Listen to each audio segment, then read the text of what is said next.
World Combat Sports. Hello, everyone. It's the post-fight reaction from this weekend, of course. The one and only Scotty White here to bring you this combat news, media from boxing and MMA. You know how we do it. I have to jumpstart this, especially with what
World Combat Sports.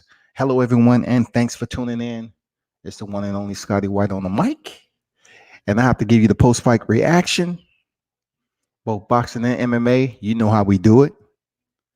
Congratulations to Gary Russell Jr., his two brothers, Antoine and Antonio, the whole Russell clan. And shout out to Rigondeaux defeating Solis. Hey, what I like about what Rigondeaux did was basically show his reserve, man, his patience as a veteran, his experience level. When that fighter Solis came out in the early rounds, he was so eager, he was hungry to go in there and finish a former champion like Rigondeaux. He wanted to have his head on his mantle. So he went in there he was shifting gears early, sitting down on his punches. And Rigondeaux just bought his time, patient, understood that he was the veteran fighter. He'd been to the championship stage before. And the way he went in there and worked himself through the fight was commendable. I like the patience. I like the energy I was seeing at Rigondeaux 118. Even in the later rounds, man. He was dancing around and letting it be known his cardio is good. When he did have the opportunity to land his shots, he cashed them the right way, man. You know what I'm saying? He just wasn't using reckless, unnecessary energy to go in there and get the win. He went in there and did what he had to do. I like what I seen with Rigondeaux 118. I'm still got to give a shout out to my man Joshua Greer Jr. It's only a matter of time before he make his title shot up there at 118. But Rigondeaux, man, shout out to him getting a knockdown, showing that young fighter his levels to boxing. Even though Rigondeaux dropped down in weight at his age, it's respectable from what we've seen on PBC. It's respectable from what we've seen from the Olympian. That's real talk. I mean, some parts of the fight was, I could have thought it could have been a lot more action from Rigondeaux. He was waiting on the counter. I like how he was exiting with the right hook. You know what I'm saying? He stayed consistent. He basically told his opponent, if you want to be predictable, okay, I'm going to keep on doing the same thing. I'm going to put the stamp on there. Every time Rigondeaux was up against the ropes, Solis tried to lead with the right hand. He wasn't even trying to set it, dress it up with a jab or anything. You know what I'm saying? Like, do something different. And every time Rigondeaux would pivot out, exit, hit him with the right, and he just waited and waited. And then he shot the uppercut. I mean, it was punctual, man. He kept understanding that this fighter, Solis, was going to walk into something. And he sure did. And when he hurt him, Rigondeaux made him pay, closed distance patiently, stalked him, landed some more shots, thanks to the ropes holding Solis up, the referee ended up giving him a count. But at the end of the day, it wasn't a ripoff. It wasn't something that was filled with controversy, like I'm going to get to with the UFC fight. I feel absolutely Rigondeaux did what he had to do. Rigondeaux, and he got the win, man. Salute to the Cuban fighter. You know what I'm saying? Even though he defected, I mean, he's still from Cuba. You know what I'm saying? He's still, and now he's a 3-time world champion. You know, salute to him. He did a great job. And salute to everybody who's tuned in today. I'm not going to be on here long. It's Sunday. I just wanted to touch bases on the boxing card. And of course, what everybody's talking about, the main event, UFC 247, Jon Jones, who improved his record to 26-1. Unfortunately for Reyes, his record now depicts a 1 on the right side of his ledger. He's 12-1. He took the L yesterday against Jon Jones. But let's talk about that. Let's talk about that for sure. Heading into this fight, of course, you know, the lead up, everybody was kind of wondering if Reyes was all talk. You know, he was saying he's the better athlete, and you know, he was showing a tad bit of disrespect to Jones, but not over disrespectful. He was just saying, I'm in the fight, man.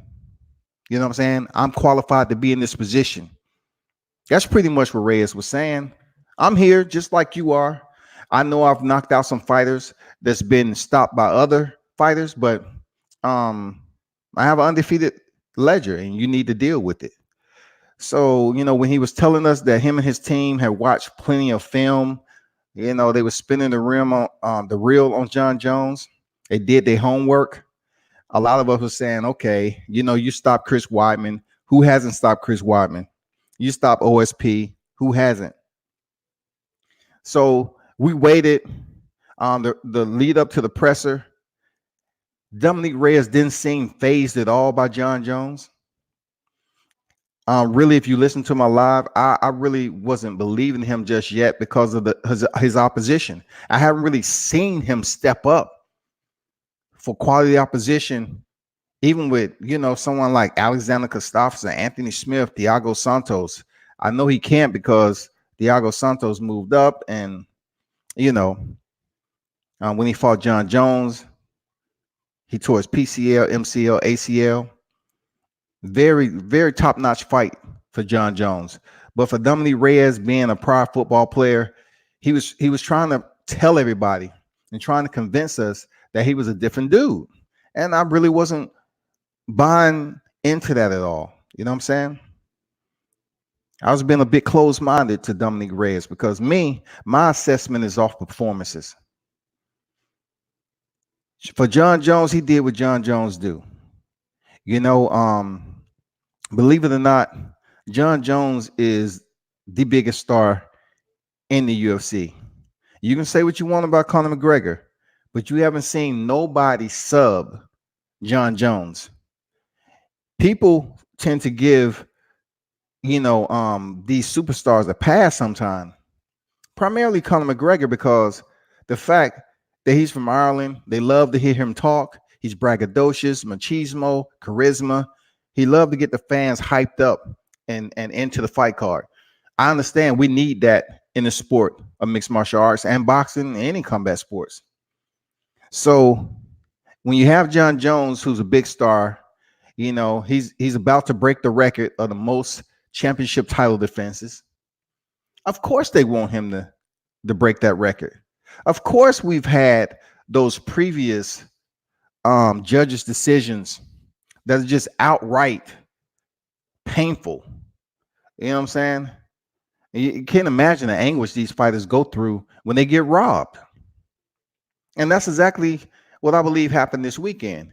Jon Jones, you know, he's one of my favorite fighters, man. If anybody follow my podcast, he's one of my favorite fighters, man, for a long time. He's one of the most lethal strikers in the sport of mixed martial arts. His last 2 fights leading up to Dominic Reyes, when he stepped in there with Anthony Smith, you know, and then you saw him stepping there with Thiago Santos, and he went the distance with both of them. So a lot of people saying like, can he not finish? Is something going on?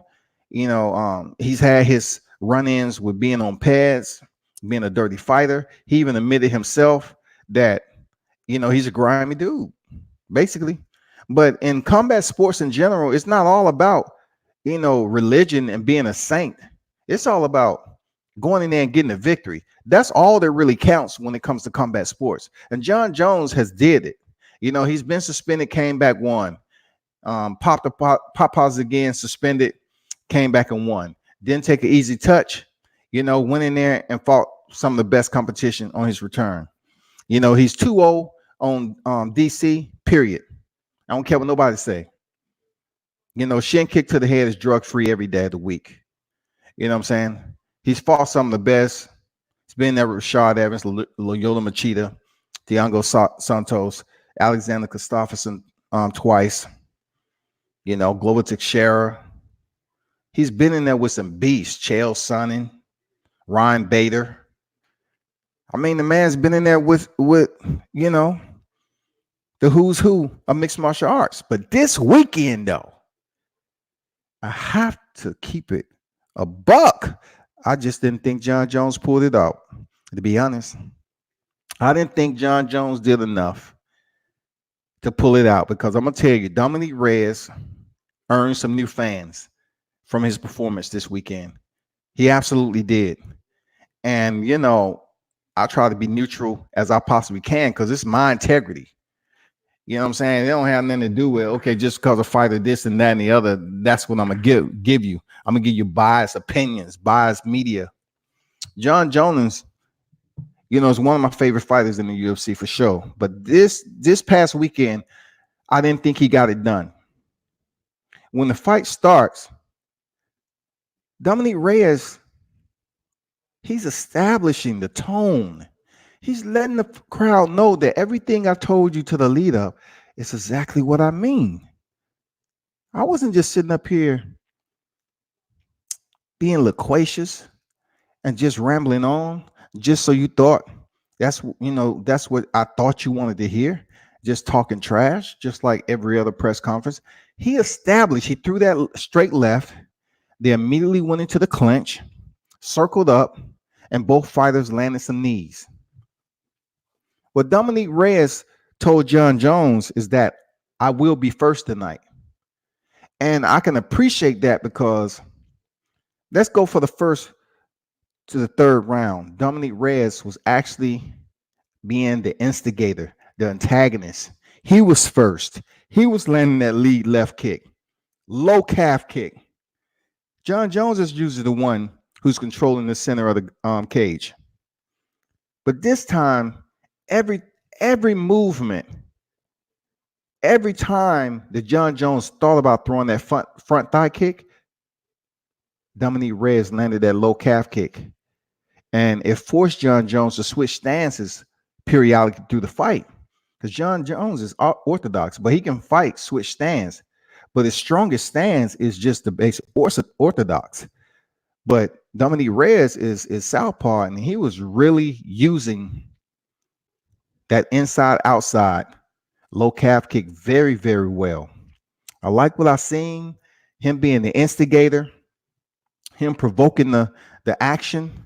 He landed some solid combinations on Jon. Like, I didn't think I can witness a fighter hands being better than Jon Jones. I have to say Dominic Reyes' hands was actually better than Jon Jones last night, because Jon has this measuring tool that he uses. He'll place his left hand out there straight, and he really measures you up for either a kick or a straight right or a step in elbow. That's what he does.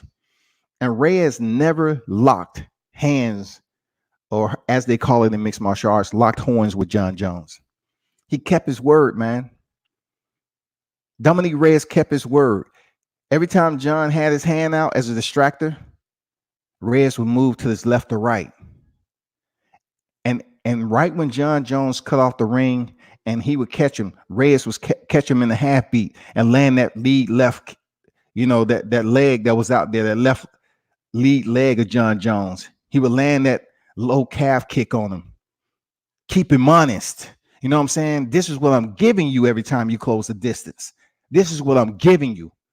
I'm going to give it to you as much as I possibly can. And he did that to the first and third round consistently. I thought he landed the more solid, effective punches. He went to the body. He went up top. He hurt Jon Jones, I say, several times in the fight, which wasn't a shocker. I mean, I've seen people close distance on Jon Jones before.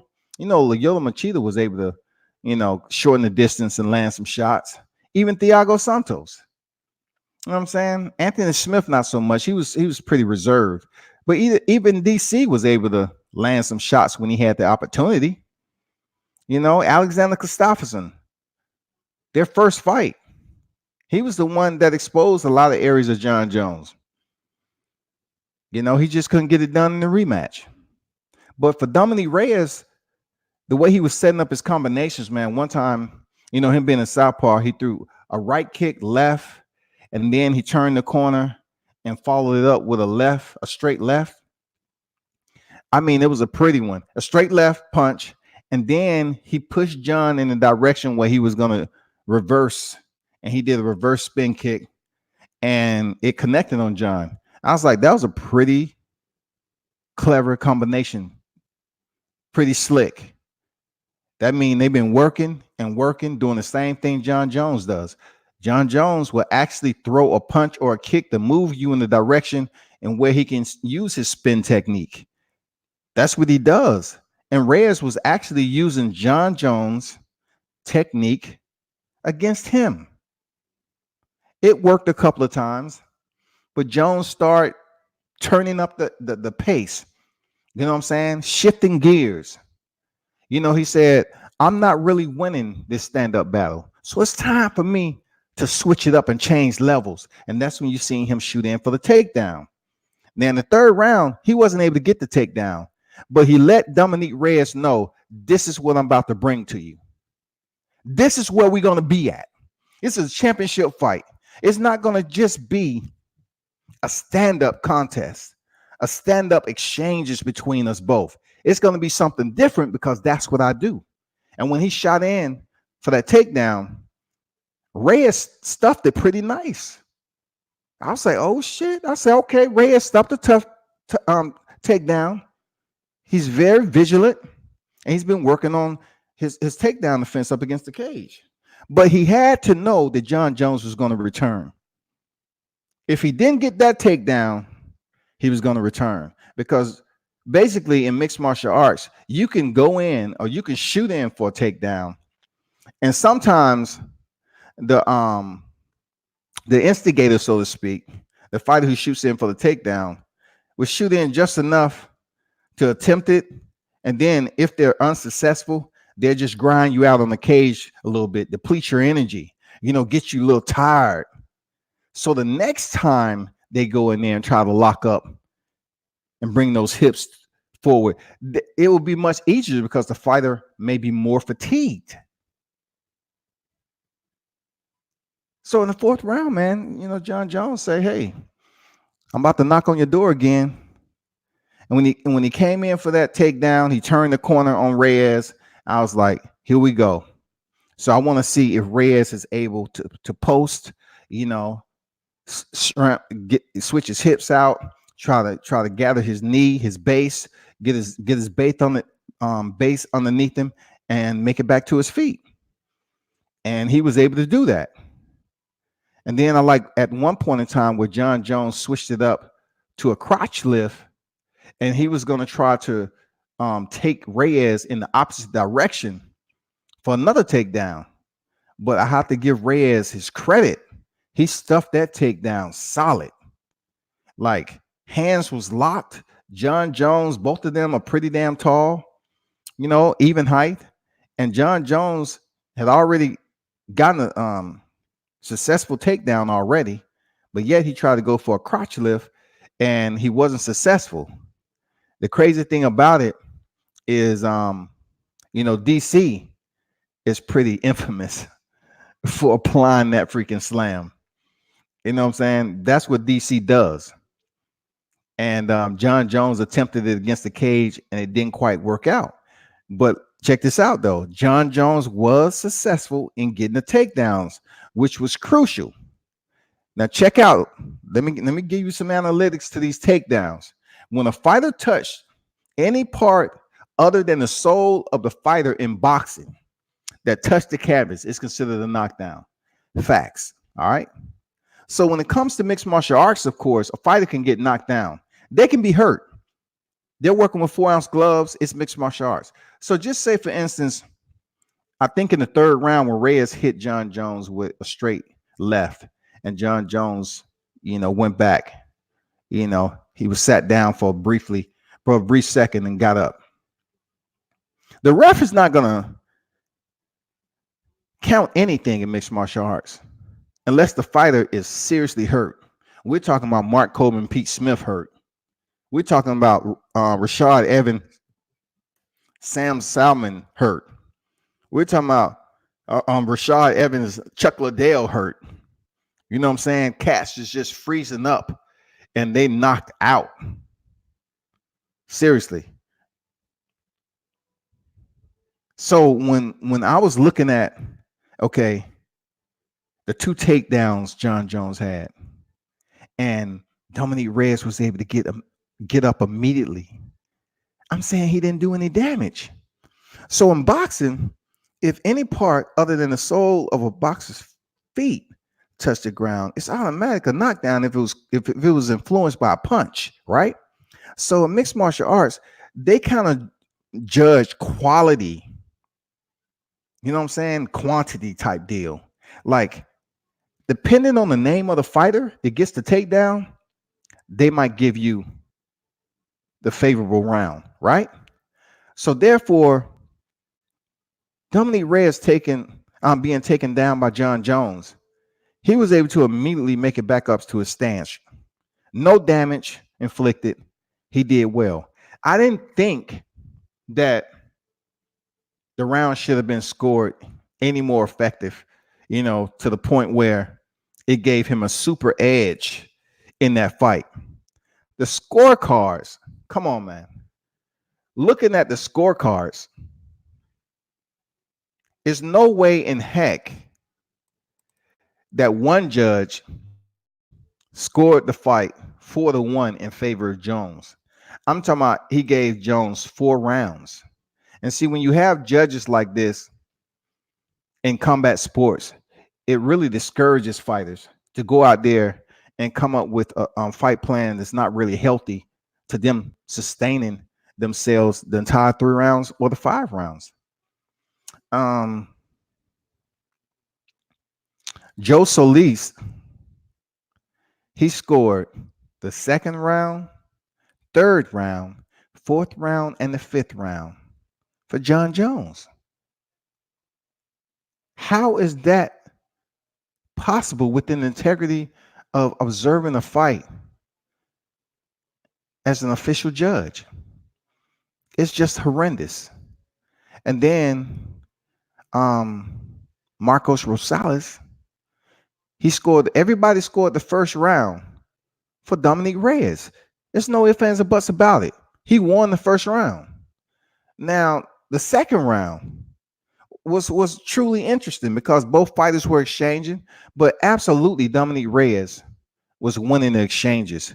He was being the more productive fighter in there. Like I said before, he was first. He wasn't going to be the fighter that talked all the way up doing the lead up and allow Jon Jones to go in there and dictate the pace. He wasn't going to do that, and he didn't. So across the board, Rosales had the 2nd round for Jones.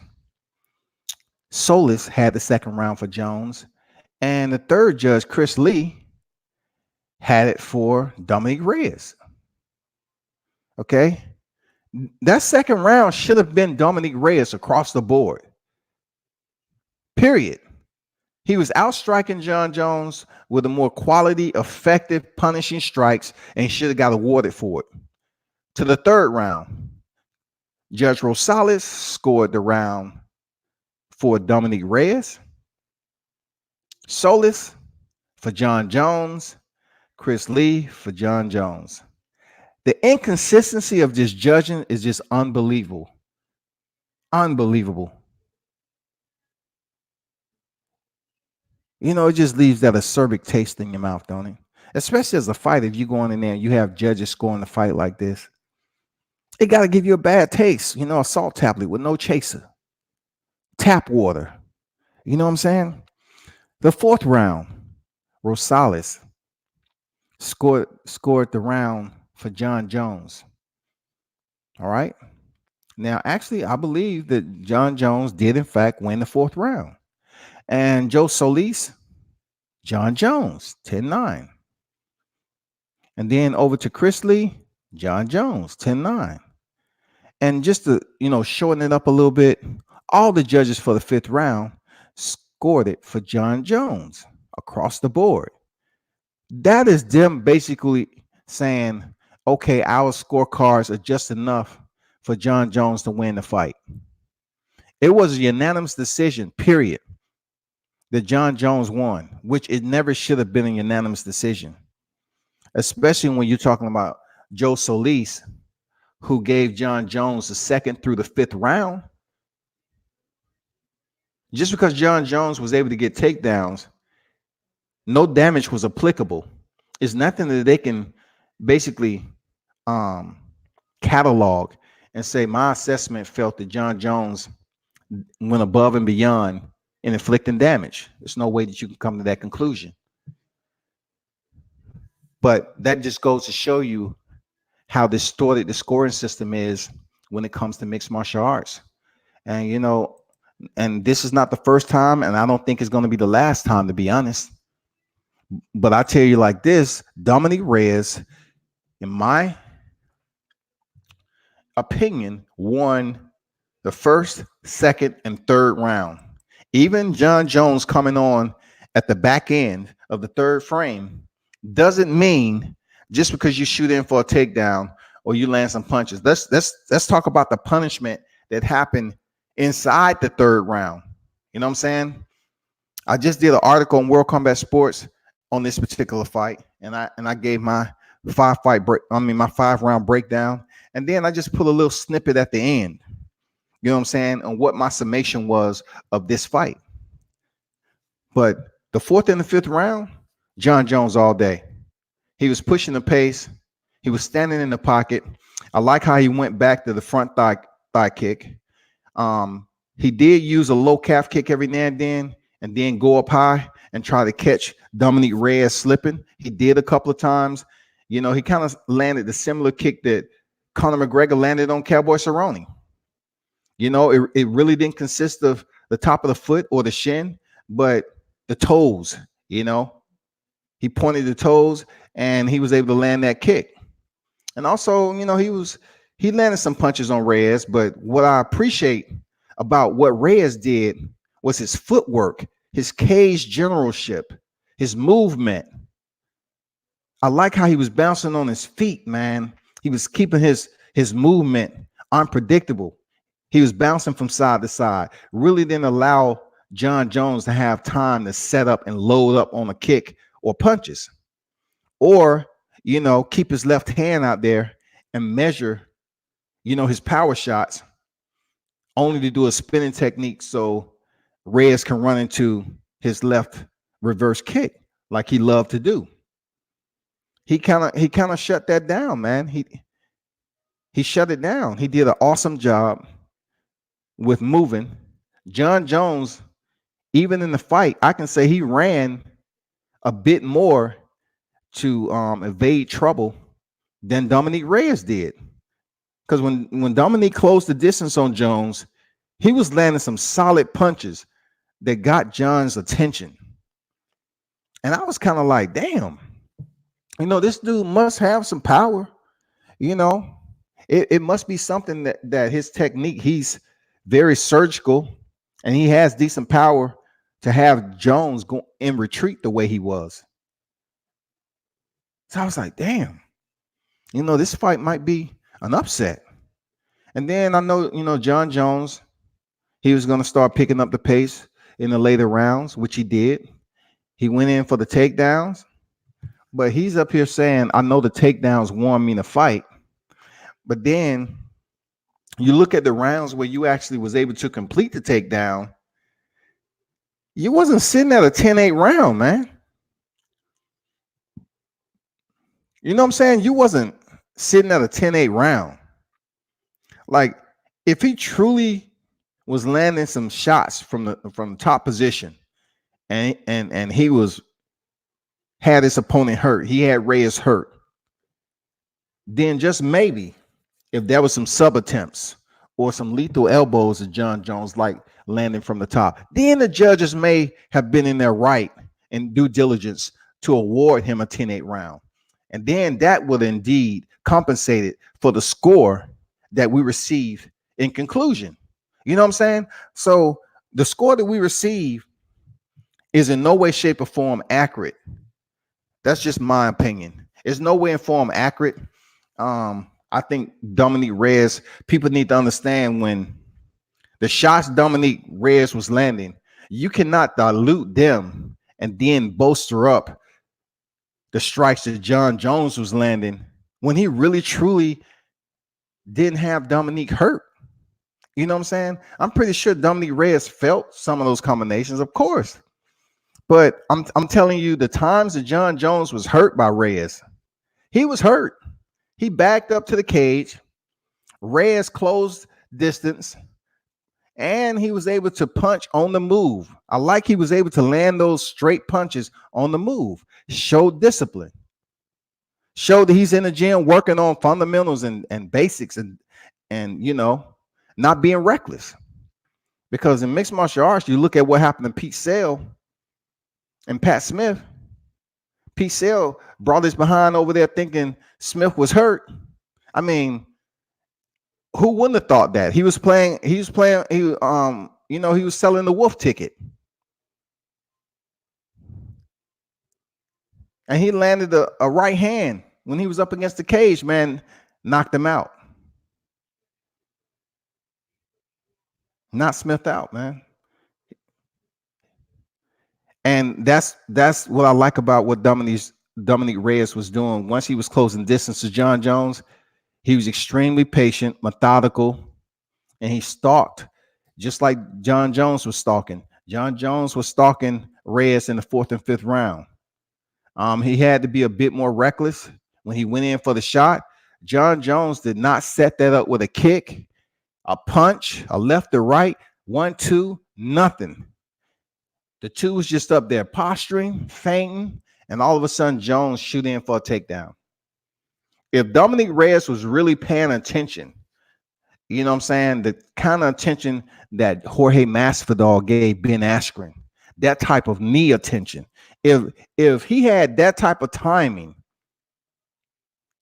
for Jon Jones, he would have hurt Jon Jones as he shot in. Because once it was no feint, once Jon Jones committed to the shot, he was fully committed. I mean, he was in action. He was moving. And all Reyes had to do was land a knee. Jon Jones was right there. I guarantee you he would have stopped Jon Jones, and it would have been a whole different fight. But the takedowns that Jon Jones was able to complete, he really didn't set them up at all. He just so fast and tall and lanky, with a wrestling background. He was damn good at what he did. So, Dana White can say, well, he can give his take on the judging. I mean, it's not the first time. But, what I can say wholeheartedly is that this isn't the first robbery that we've seen in mixed martial arts, and it won't be the last. I know John Anik was talking with Dominique Cruz, and they was kind of talking about having open scoring. But the one thing about open scoring, it kind of takes the control and authority out of the organization. Like, it's a method to the madness when you have judges scoring.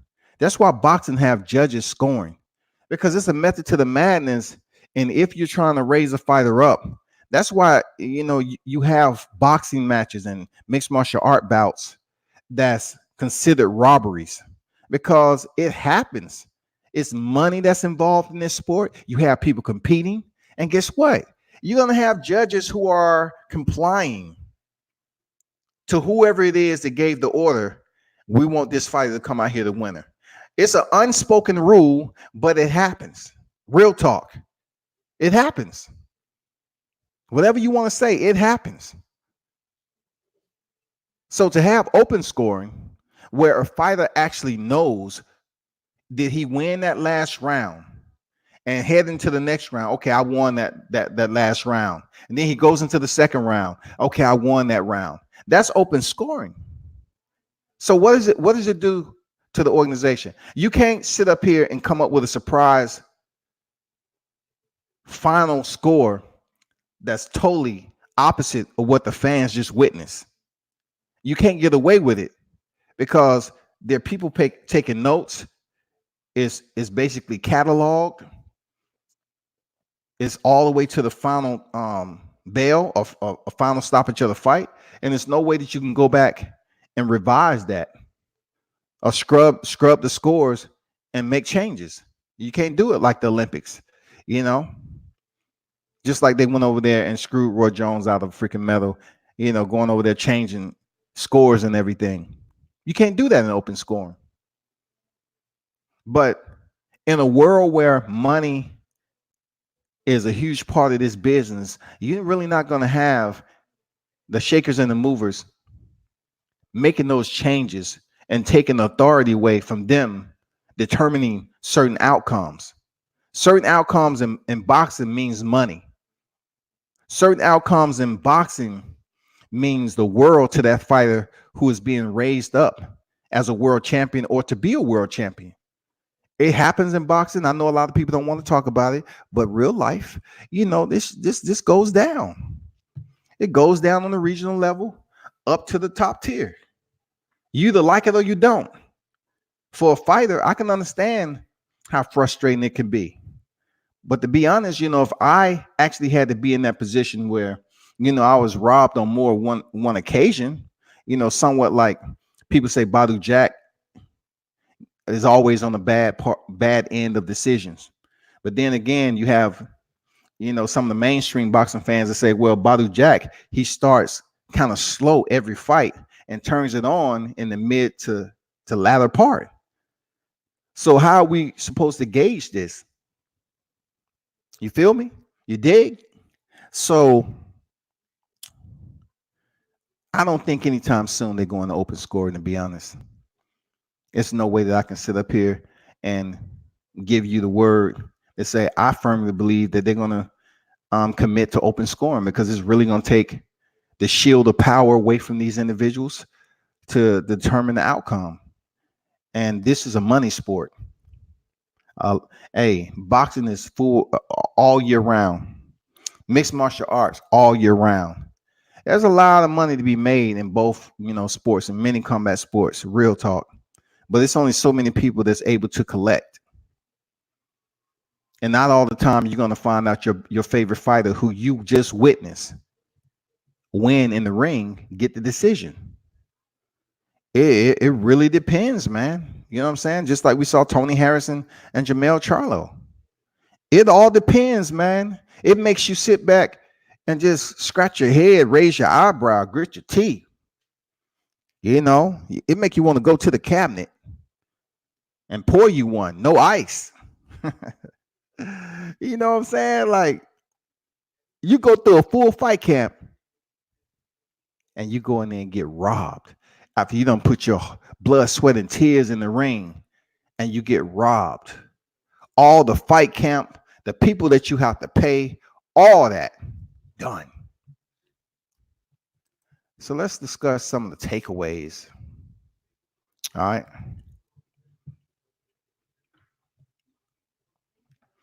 I'm quoting this off MMA Junkie.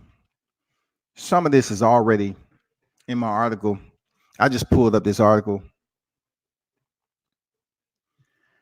and it's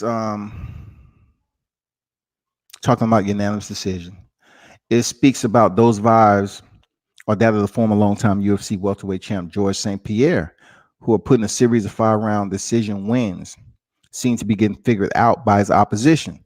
So I don't even have to go too far into this, and I can Rolodex this back to GSP and Johny Hendricks. Johny Hendricks, in my opinion, wasn't the most exciting fighter. Let's be clear. He really wasn't. Just goes to show you how the judges pick their favorites. Who is the organization pushing to the top? And we all know GSP was the golden child at one point. St. Pierre final title fight at 170, and 170 is the welterweight division. Saw him get a controversial win over Johny Hendricks. Now, if you look at the pictures, you double OGL him, you will see how GSP face looked in that fight, and he earned the win at UFC 168, November 2014. And after that fight, the French Canadian vacated his belt and vanished from the scene for years. Somewhat like, Tim Bradley did when he won that fight over Manny Pacquiao, and it was extremely controversial. And, he was getting death threats, man, and people was just honing in for the wrong reason. They was giving him that unneeded attention. That's what GSP did, because it was a robbery. It says St. Pierre had all sorts of reasons for making that move. His relationship with the UFC management wasn't great. His motivation was waning, and he was unhappy with the state of drug testing in the sport. None of those things really apply to Jones, but the parallels of the actual fight are similar in that Jones took an inordinate amount of damage. I repeat, inordinate amount of damage, which that's what I'm saying. Dominic Reyes' shots was much more damaging than that of Jon Jones. And I continue.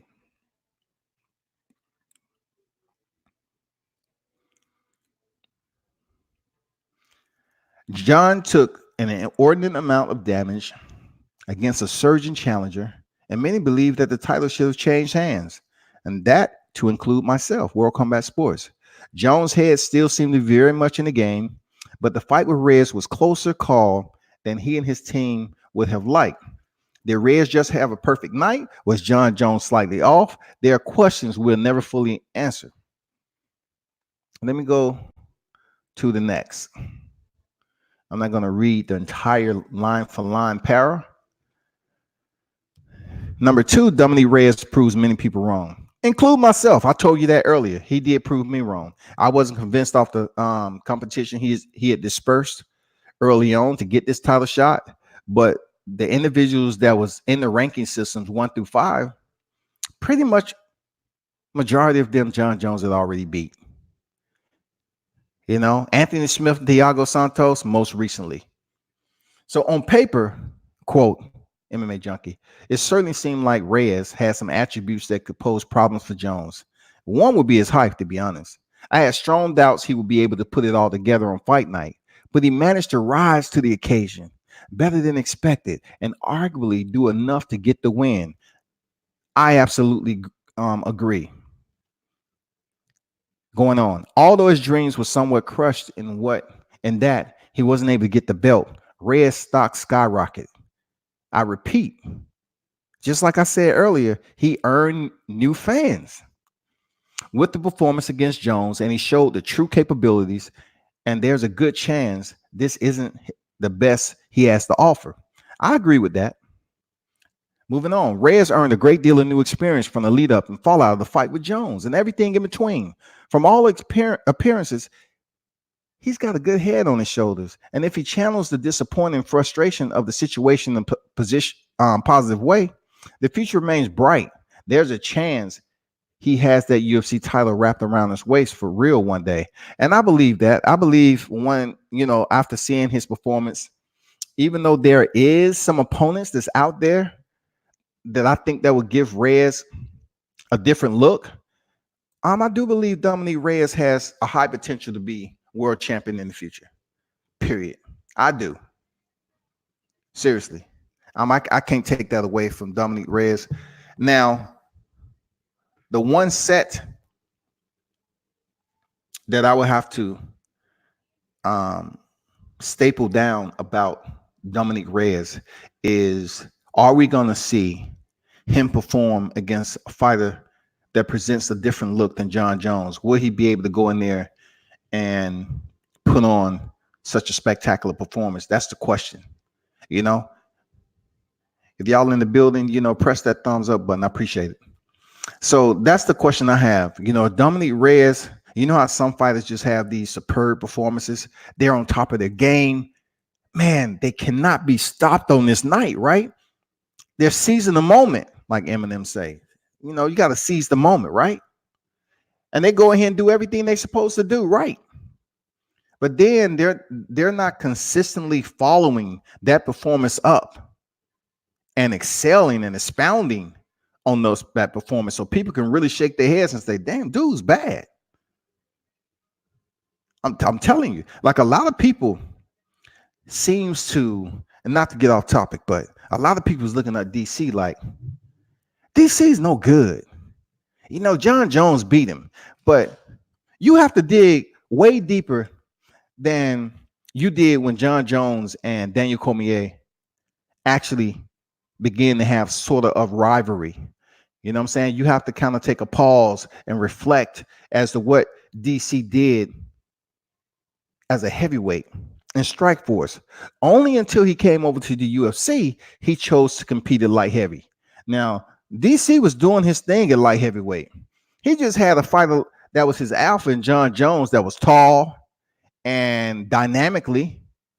He matched up well with DC and was just able to have a better fight plan. It just goes to show you that means little.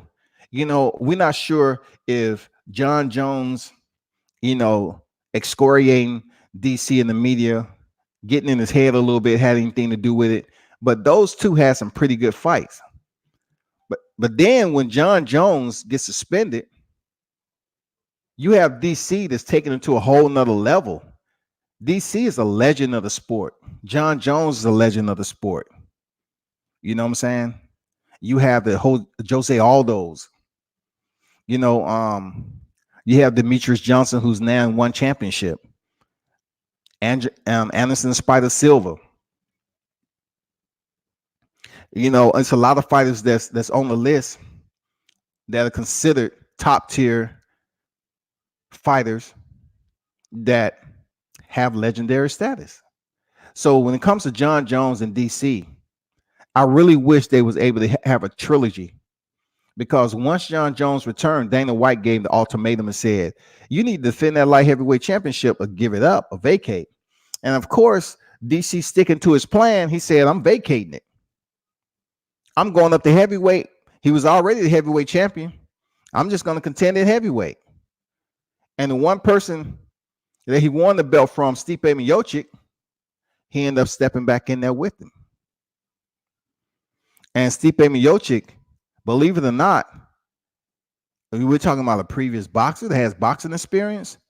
DC was landing some damn good shots on Stipe. He was going to the body. DC being a shorter fighter, he was able to land some surprisingly some headshots that we wouldn't even think would happen unless they was in the clinch.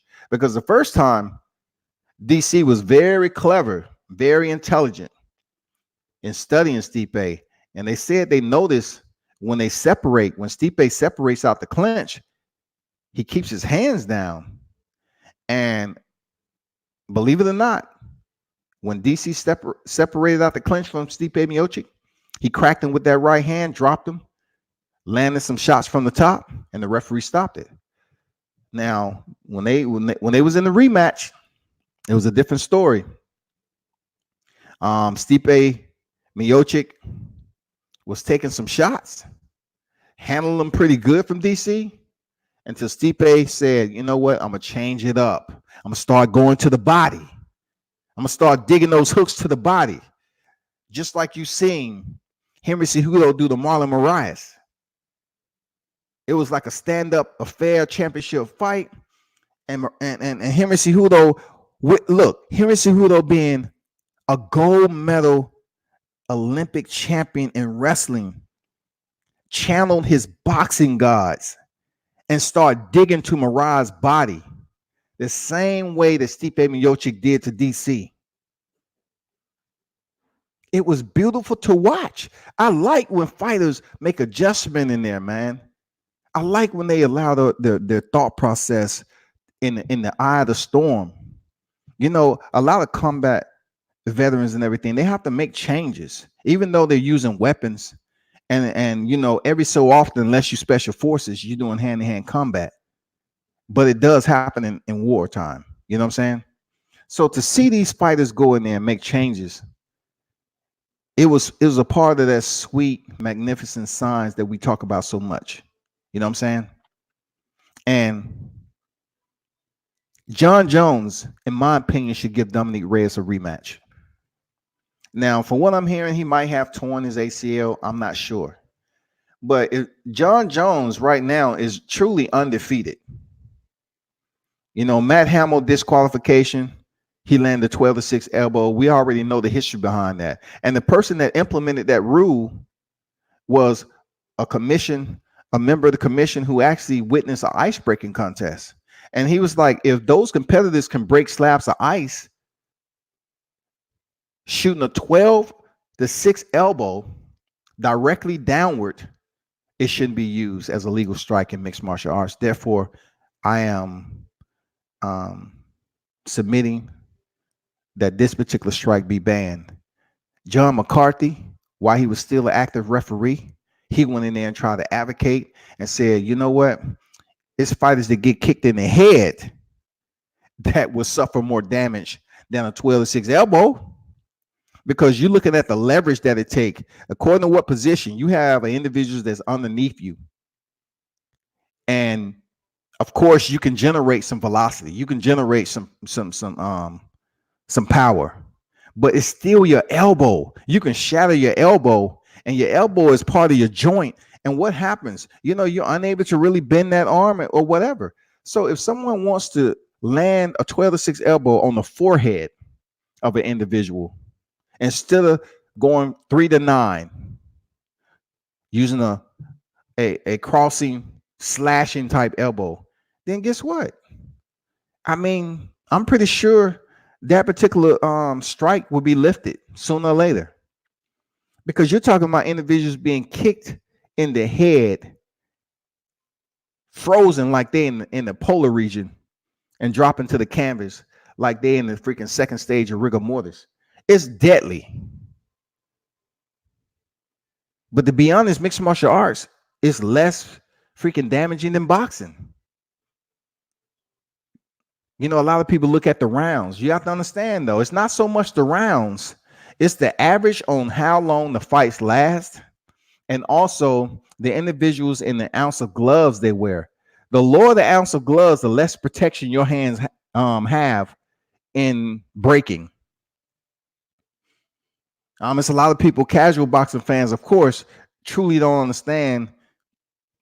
If you schedule for a 4-rounder, 6-rounder, 8, 10, 12 is championship, you know, 10 in the women's division is championship. You know, if you're going that many rounds, boxing, you might say, well, it's only so many minutes per round.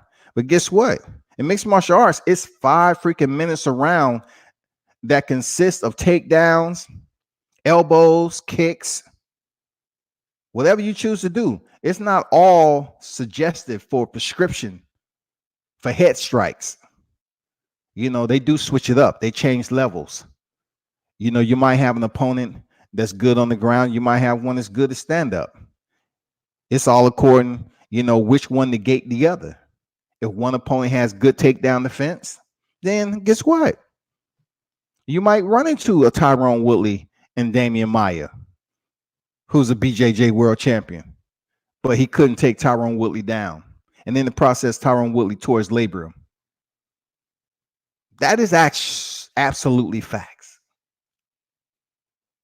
So it's crazy. You know, it's very unique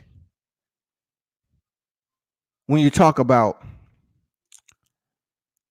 what should really happen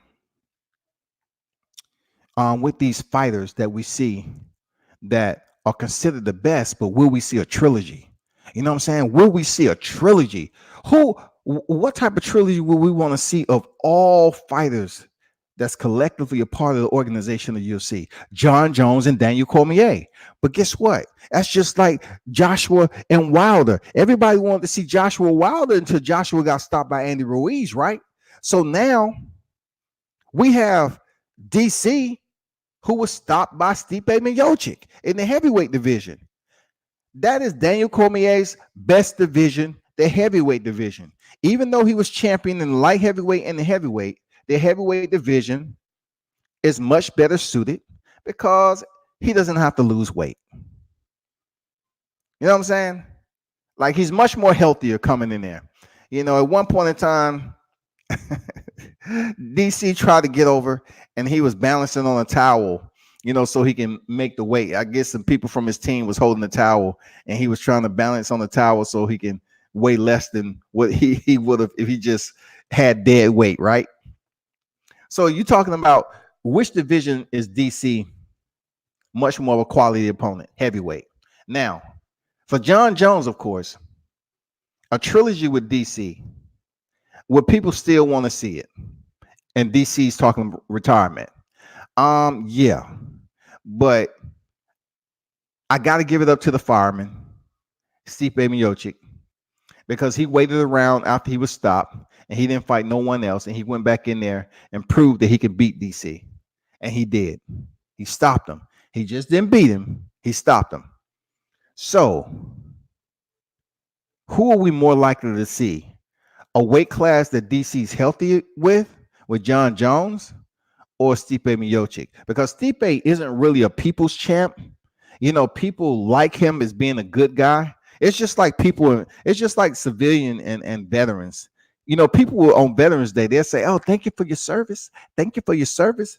But then, you know, you walk around and people know you're a veteran and they try to act like it doesn't matter. Like, we don't even request anything. Veterans are just cool running. Like, we don't go around, some of us anyway. You know, some people wear all the freaking military gear, but long story short, you serve, you serve. You know, Stipe Miocic is a fireman. He doesn't go around telling people I'm a fireman. They already know that he's serving his community, man. He's doing what he wants to do. But still, the fight fans don't gravitate to Stipe Miocic. They don't sit up here and say, you know who I want to see fight? I want to see Stipe.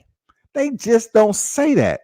But hey, I guarantee you, if you match Francis Ngannou, if you take Francis Ngannou, who people still remember his knockout of Alistair Overeem, if you place him in the picture, you know, with DC, they'll say, oh yeah, I'm curious to see, can DC handle the power of Francis Ngannou? Man, DC will shut down Francis Ngannou quicker than you can freaking run to the fridge and get a drink of sweet tea and come back. Pour some Hennessy and come back. Believe that. Francis Ngannou is not ready for DC. Not the wrestling pedigree he has. Not the boxing skills. Even Curtis Blade, they hyping Curtis Blade back up. Curtis Blade was defeated by Francis Ngannou twice, but yet he's hyping up for a title shot. That's how the UFC works, y'all. That's how mixed martial arts work. That's how Bellator, in a sense. They have fighters with double-digit losses that's still making it to the big show. That's real talk. That is real talk. I don't know, you know, the communities that exist in boxing and mixed martial arts are very much unalike. That's just true words. I'm just being as authentic as I possibly can. They're unalike. Like, we just seen it. MMA fans love Cowboy Cerrone. They love him. The man has 14 losses right now. They love him. Take that record and put it on a boxer. You're going to have people saying, dang, look at that Home Depot special. That's a trash can we like the damn running with. What's his weight class? I need another win on my record. What are you looking like? Oh, he got 14 losses. Man, shoot. Okay. What's the slot fee? Let's go ahead and get that fight, man. When the last fight he had? Well, he fought 3 weeks ago. He might still be on suspension. Man, hey, do your homework, man. Go in and see if he's on suspension or not. Let's go see if he's on suspension. I got to get that. I got to get that win right there. I got to get that. That's a lick. You know, I'm saying that happens. Like in boxing, if you like we just seen right recently on a what was that fighter's name? I think it was a top ranked card. Yes, it was. It was the weekend before last, I believe. And it was a Mexican fighter. I believe he had 14 losses. I might be a little off. But okay.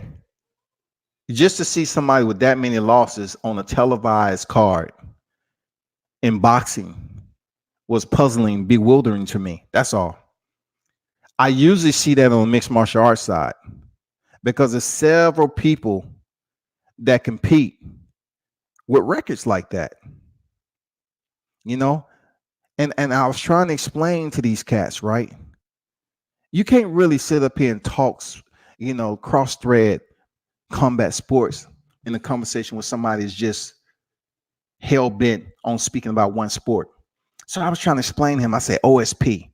The commonality between these two fighters, Jon Jones and Dominic Reyes, is that they fought OSP.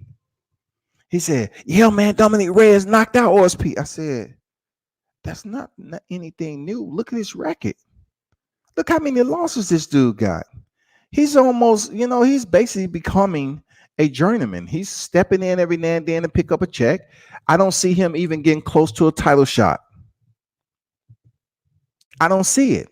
And at one point in time, he was that Derek Lewis. Derek Lewis, man, he's a good guy. People gravitate to Derek Lewis because of the floods, and he was out there helping people with his truck. They want to see the Black Beast win. But Derek Lewis have to do a lot more with his freaking training. He's a beast, no doubt about it. He one of the hardest hitters in the UFC. But that fight against Alir Latifi, I was a bit surprised on him being able to come off his back. I said, okay, Derek been working his, he's been putting in the mat time. He was able to, I thought, I was going to see a Johny Hendricks and Robbie Lawler again. Because once Latifi got Derek on his back, he thought he was just going to waste time and ride it out to a decision. But, you have a good referee in there say, no, not today, homie. You ain't laying around here. This ain't the beach. You're in a mixed martial arts bout. I'm breaking this. I'm standing the fighters up. That's what a lot of referees should do to prevent what is called the lay and pray moment. When you get a wrestler or somebody who's not as skilled on the ground and you have a fighter that's just up there laying and pretending that they're trying to advance their position. And they're not. They're just wasting time. They might try to land some shots to the body, but really, it's a lot of hand and wrist control, and it can make you turn off the TV. I'm just being honest. So it's just so much that we have to look into when it comes to, mixed martial arts, because UFC isn't mixed martial arts. First of all, people need to understand that. But when we see Reyes stepping into a fight and his big names, his most notable names is OSP and Chris Weidman, you have to really itemize what his opponents have done. Like, why was he able to defeat his opponents? In which facet did he defeat his opponents? You know what I'm saying? What's going on, Grosso? He said, peace, fam. Just checking in. Told you Reyes was being underrated. Texas is notoriously known for having terrible judges in both boxing and MMA. And you know what, Grosso, that's facts. Texas is known for corruption. I'm not here to be a general You know what I'm saying? And I'm definitely not sending Paul Revere over there to kind of see what's going on, because it's not just Texas. It's a lot of other places, especially in the regional level. But yeah, you did say that. I mean, I wasn't I wasn't going for Reyes. I didn't think he was proven enough for me to just check the box. But judging his performance last night, I have to be honest. I was impressed with his boxing. I was impressed with his timing, his go factor. Dominic Reyes was switching on like a lamp. Like every movement, a twitch he saw in Jon Jones, he was landing a low calf kick. I say, all right, I like what I'm seeing. And then when he was boxing, that uppercut, that left uppercut, he landed on Jon. We're talking about dirty boxing from a guy who's usually landing swift, slicing elbows like hot apple pie. And Reyes was in there dirty boxing this dude. I was impressed. Seriously. And it's not eating crow. It's just opinion. You know what I'm saying? I would never sit up here and say a fighter like Reyes is going in there against the best in mixed martial arts. And he's talked a good game leading up to it. So of course, him knocking out OSP and Chris Weidman or whatever, I'm going to give him the benefit of the doubt. And he's going to beat the best who's never been defeated. But this past weekend, I truly believe that Reyes was robbed, and he did enough to defeat Jon Jones. Period. Hands down. I really think he did enough. I'm being honest. It has nothing to do with anything other than, properly assessing what I've seen, understanding what I'm looking at. And I know the commentary with DC, Dominique Cruz, John Anik, and I believe Chael Sonnen was there too. Very solid commentating. I always like when Dominique Cruz is the one that's giving the play-by-play. Very technical. I'm the type of media guy. I just want to show up to the gym and learn from people like that.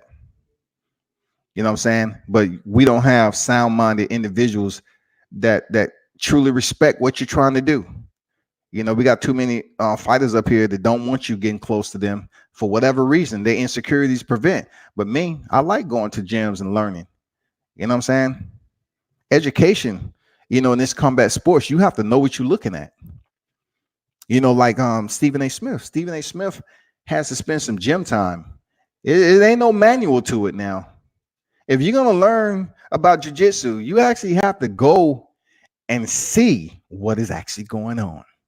You just can't sit up here and get producer's notes and say, it's time.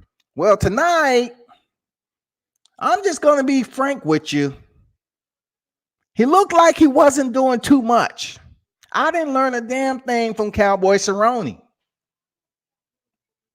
I'm just going to be frank with you, Joe. I respect you and everything. You're a legend. But I didn't think Cowboy Cerrone did anything. I think he gave up and, he folded like a cheap lawn chair. And that's what I believe. Now, of course, it was a lot to be learned from that fight. MMA fans gravitate to who they choose to gravitate to. They love them some freaking gumbo of Conor McGregor. The man's out here in civilian life doing more than Tank Davis. That's real talk. That's real talk. And I know a lot of you are going to sit up here and say, I hear it every day. And I'm pretty much done talking about, Dominic Reyes and Jon Jones. But just to highlight this point, Grosso said Jones' heavy forward pressure was key. His heavy forward pressure in the fourth and fifth round, pretty much. He started pressuring at the end of the third. But yeah, Jon was stalking and had Reyes on the back foot. That leave a big impression on the eyes of the judges. They did, but while Jon Jones was pressuring in the third, he was getting lit up. It took me back to night fire in the military. It take you back to those days in the sand where you actually can see the rocket coming inbound. Dominic Reyes was giving him the business. He was sending them down range. And even though Jon Jones was pressuring Reyes, Reyes had the much more effective strikes. That's real talk, people. You don't have to believe it, but I know you're listening. I'm just keeping it 100. That's what I seen. And I gave Reyes, I give Jon Jones all the credit. I give Reyes the credit. But when Jon Jones was pressuring him and, he was just there posturing and he would land a front thigh kick every now and then, but Reyes would step in with a 1-2 combination. He would basically move laterally, move off center, and get Jon Jones to follow. And he would catch Jon Jones in the half beat and kick him in his lead leg before he had a chance to set up. See, one thing you have to look about Jon Jones is the difference between bouncing on the ball of your feet like Dominic Reyes, and then just gauging and being flat-footed like Jon Jones was yesterday. Like what Reyes was moving around, it does exert a lot more energy, but he was bouncing around. He was much more agile, and Jon Jones is more so flat-footed and stalking Reyes, pressuring, because Jon Jones wanted to make sure he had his footing in case he wanted to throw a kick or a spinning elbow or whatever he tried to do. Greenleaf, what's good? What's good? Salute. He said, cheers, guys. Salute, salute. Thanks for dropping in. Everybody else, I got 8 in the building. Let's get the thumbs up. You know what I'm saying? It's not like you listen to Sesame Street. And I've been at this for a minute. Hopefully you enjoyed the commentary, man. I like boxing just as much I like mixed martial arts, But I just had to get this breakdown because I just think a lot of these MMA sites, they don't really have it twisted. They just don't have a grasp at all because they just want to make. You'll find a lot of MMA sites are all about humor and thumbnails. That's what you find out. They're not going to give you a true breakdown because not everybody really studies the sport and try to learn what they actually watching. They just want to go in there and see someone win, their favorite fighter, and then get back online with a thumbnail and make a meme. I mean, that's what kind of world we live in, right? And I'm just saying that a lot of people are glad Jon Jones got the victory. He become the winningest champion. But then again, you have to look at what rounds did Jon Jones actually win? What rounds did he actually put away? Confident, you can say with confidence that Jon Jones won. It wasn't the first. It wasn't the second.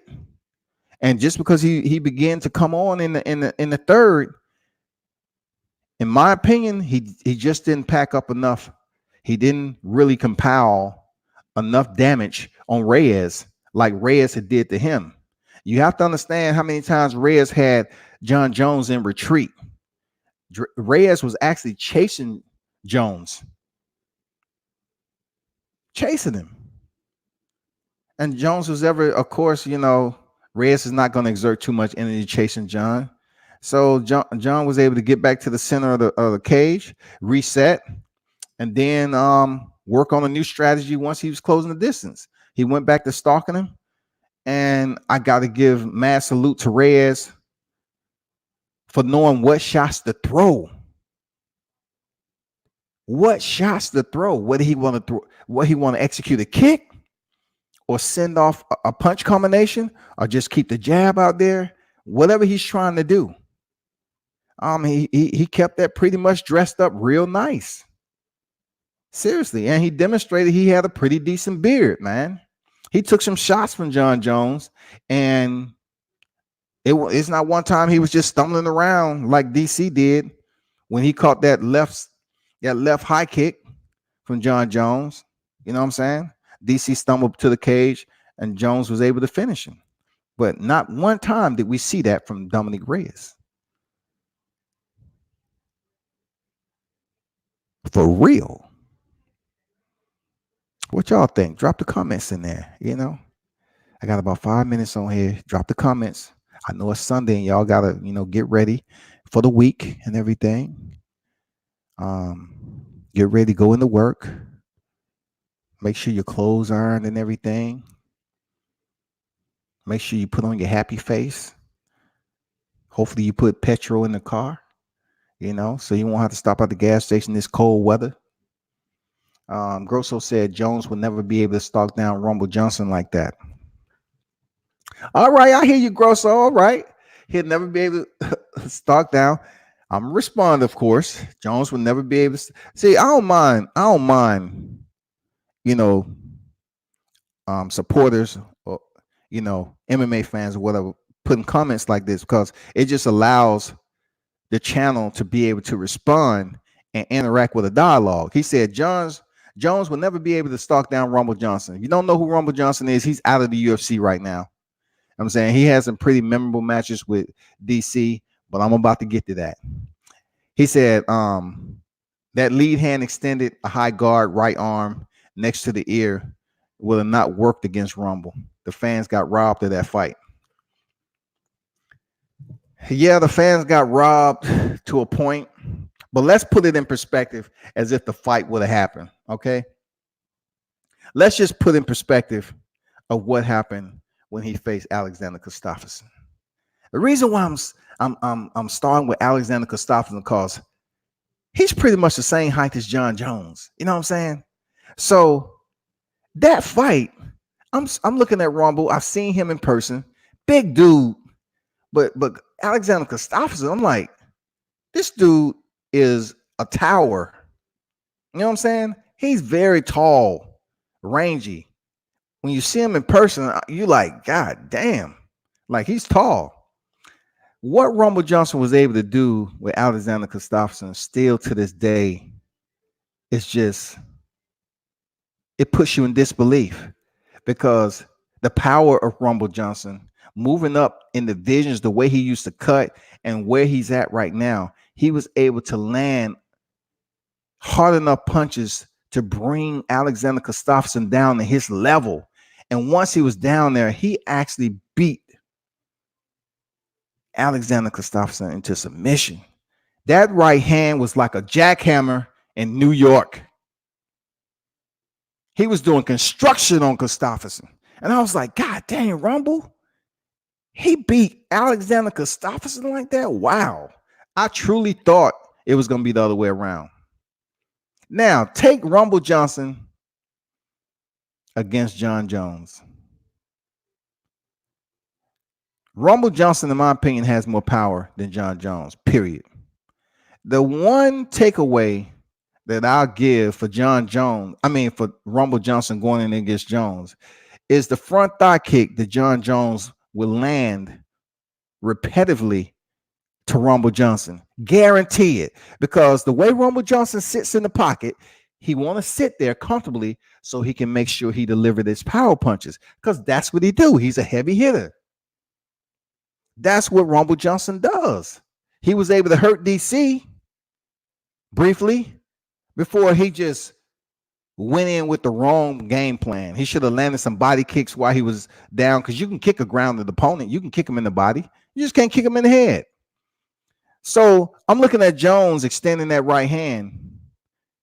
That means Anthony Rumble Johnson will have to get inside that range quickly. And I'm not saying Rumble Johnson doesn't have a ground game, but he has pretty good takedown defense. From what I've seen, I'm not sure how it would fare against Jon Jones, but I would truly like to see how Jones will be able to handle a fresh Rumble Johnson in the early rounds. Another takeaway is that Rumble Johnson don't kick that often. Jon Jones does. And what happens when you start kicking a power puncher? It slows down. It takes away their base. It allows them not to sit down and have that release that they would if they had fresh legs. Especially if you have a fighter who is basing everything, just like the glory fight between Raymond Daniels and I forgot the other guy's name, but one of the best spinning technique fighters, kickboxers in the sport. He switches back and forth to Bellator. He was in a fight where the guy was just just destroying his legs. Just like Justin Gaethje does, Jose Aldo. Those individuals have some solid leg kicks. That's the one takeaway I'll give to Rumble Johnson. He would have to stay outside distance and really keep that footwork, that bicycle pedaling to the point where he's able to get inside, clinch, and land a power shot on Jon Jones. You know what I'm saying? What's going on, Dion? Salute, man. I'm late, but I'm here. I know you're talking about MMA, but Tyson Fury, daddy, high from the round table on BT Sport. Yeah, I saw that interview, man. Hey, that fight is this weekend. Yeah, I'm definitely going to get heavy on that. But, that's what every media outlet is talking about, is Tyson Fury and so forth. I haven't seen too much on Deontay Wilder. I know he's in camp, but that's what the Furies do, man. But I get to that. Salute to you. Thanks for dropping in, bro. That's what I see with Anthony Johnson. I would like to see what is his strengths enough to get inside the distance with Jon Jones. And if once he's inside, how would he play? What risk would he take? Because Jon Jones is a much taller fighter, and there's no problem for him to clinch and land some knees on the inside. You know what I'm saying? If Rumble Johnson don't know what to do against a tall fighter like Jon Jones, and he put the Muay Thai plum on him, lock him in, and land those solid knees, he's dropping Anthony. And if Anthony go to the ground with Jon Jones, it's probably going to be the same replay that we saw with DC twice. That's the takeaway I give to freaking Rumble. I like to see him go in there and compete. But he kind of reminds me of Derek Lewis. But I haven't seen Derek Lewis quit. Real talk. I just think if you get subbed out with an RNC twice from DC, when your corner say, "Don't you quit, don't you quit, don't you quit, no, don't you quit," and he taps. Now I like Rumble Johnson. I'm just, with media integrity, I'm just going off what I've seen in the past with them competing. You know what I'm saying? Grosso said, I can dig your analysis of Rumble versus Jones, but Rumble trains with Henry Hoof. Absolutely. I know exactly who Henry Hoof is. He trains with Henry Hoof, but that doesn't mean he's at high level. And that's a damn good point, Grosso. Thanks for bringing the content to the table. God damn it, go out there and pass the word, man. I don't care. Hey, I'll take several people that bring some good content for input rather than 100 people that don't say nothing.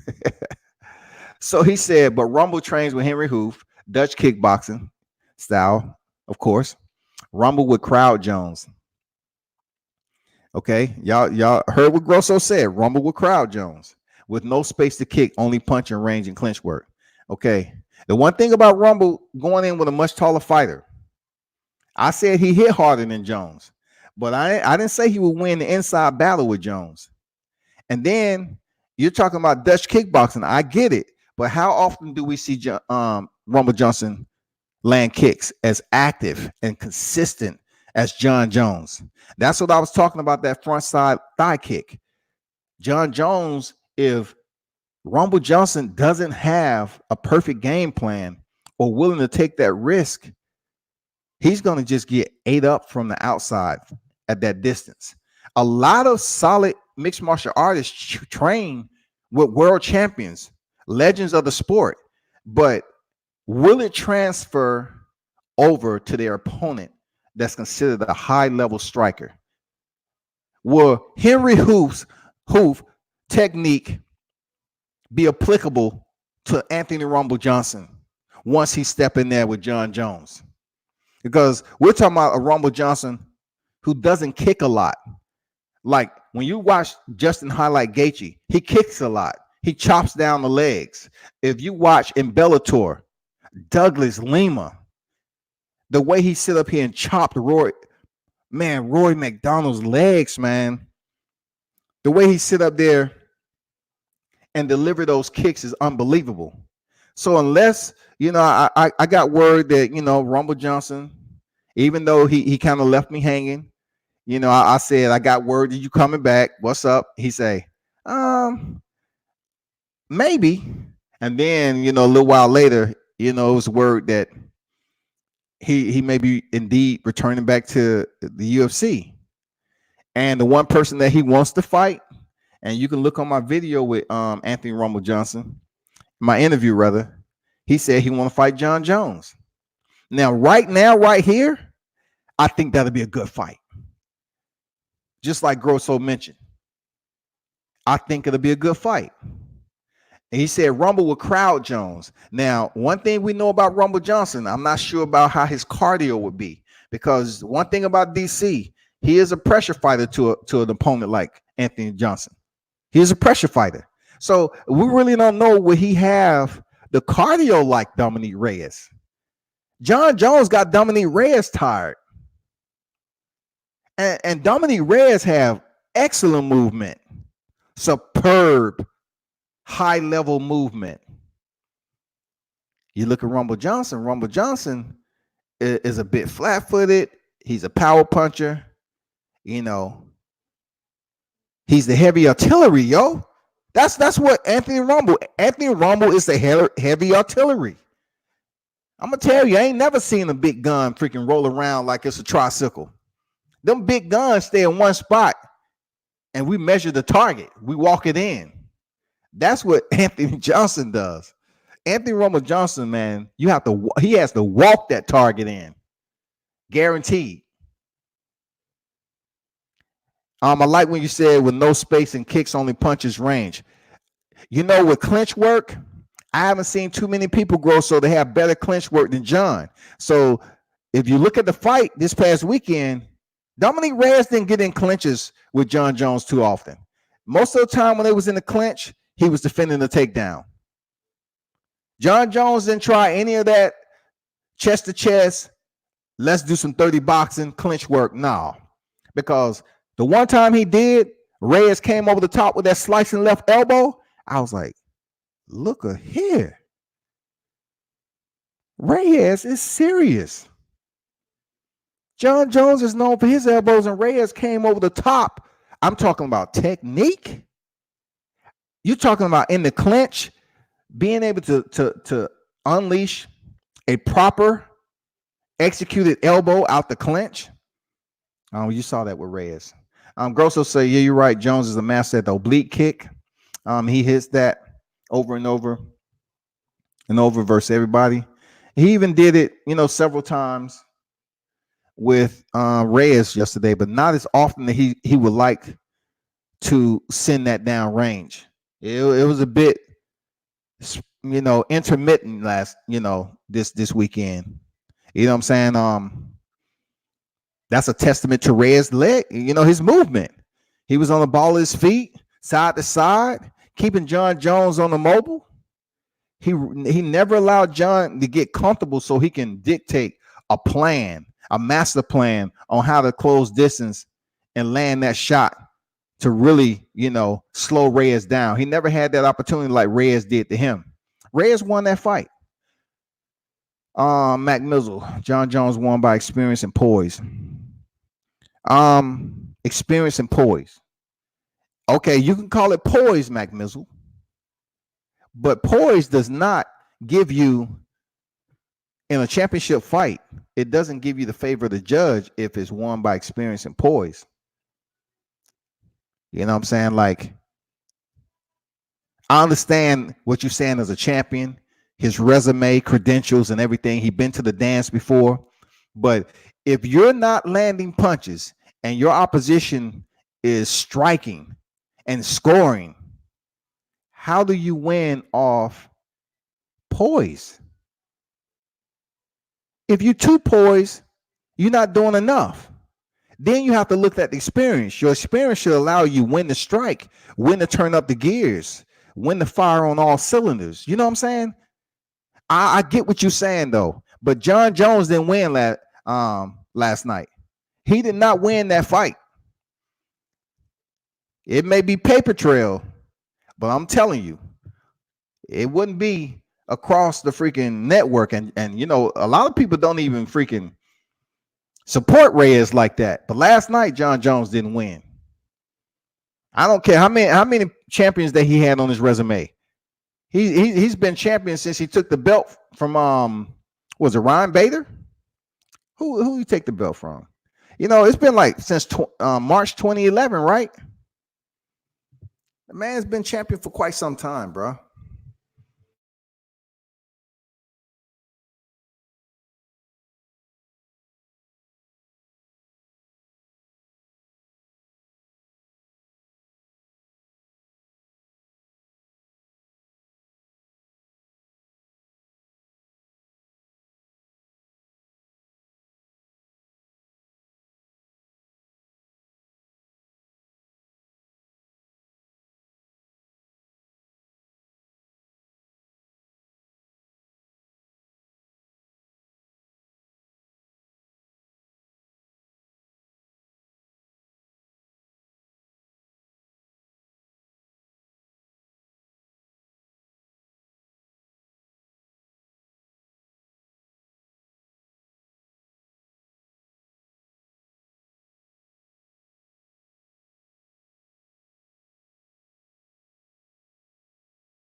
I like Adesanya's confidence, man. But yesterday, you know, him trying to entertain the crowd with a little bit of dancing, he was in there with the wrong person. Because to be honest, Joel Romero is that guy. One of the best athletes I ever seen doing an open workout. I know Nate Diaz was over there smoking one, but when you want to talk about giving the fans something that you ain't seen before, on the male side of the house is Joel Romero. On the female side is Valentina Shevchenko. Two of the best open workouts I've seen, hands down. Now, to answer your question, man, because I keep getting off track, Adesanya versus Jon Jones is looking much more of a mega fight than people are giving credit. That fight may be closer than what we believe.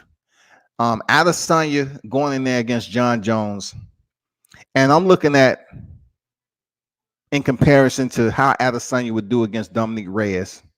I seriously think Dominic Reyes could beat Israel Adesanya, to be honest. Jon Jones, in my opinion, going back to what Mizzle said about experience and poise, Adesanya had a very quick rise in mixed martial arts. When he initially entered the UFC, he was on a fast track. He didn't look that good against Terry. You can tell he was learning on the fly. And then he went in there against Brad Tavares. He went the distance when, you know, his other compeers that have stopped Brad Tavares, right? And he had the run in with Kevin Gastelum, where both of them was going back and forth and all that. You know, it had some knockdowns, and Kevin Gastelum, all people, were kind of giving heat to Adesanya. Jon Jones' experience will play out much better with Israel Adesanya, because Adesanya has a very wide stance at certain points. He loves to stalk. Jon Jones loves to stalk their opponent. Who's the quicker fighter? And people say, well, Jon Jones getting old. He might have some miles on him. It may be time for him to move up to heavyweight. He still showed that he has a gas tank. And that's the advantage I see with him and Adesanya. Him pressuring Adesanya that way. We've seen Adesanya swell in some fights. Forget that Robert Whittaker, whatever. Jon Jones get Adesanya hurt. It's a wrap. Right now, right here, I don't think Israel Adesanya, the style bender, can defeat Jon Jones. I still think he has some time. He needs time under his belt. I know a lot of people waiting on him to step in here with Yoel Romero to see how it works out. But I'm being honest with you.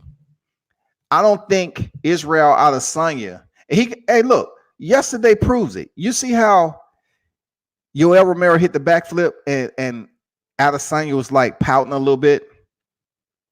Adesanya is still maturing as a fighter and as a man in general, in my opinion. To run in there with a fighter like Jon Jones, who is an assassin. He is a grimy, cutthroat assassin.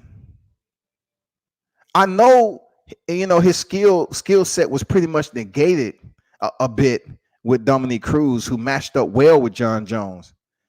But in no way, shape, or form, just because the fighters Israel Adesanya and Jon Jones look alike, they somewhat the same ethnicity and shade, or whatever you want to call it. I would give the experience, I would give the fight, I would give the strike and the consistency, because a lot of Adesanya's kicks, he's trying to go for a high kick, he's trying to stalk and land some punches, and pretty much he's going to be fighting an opposition in Jones who's pretty much the same way. Both of them, a lot of what Israel Adesanya does is somewhat mirrored of what Jones stylistically do in the cage. Seriously.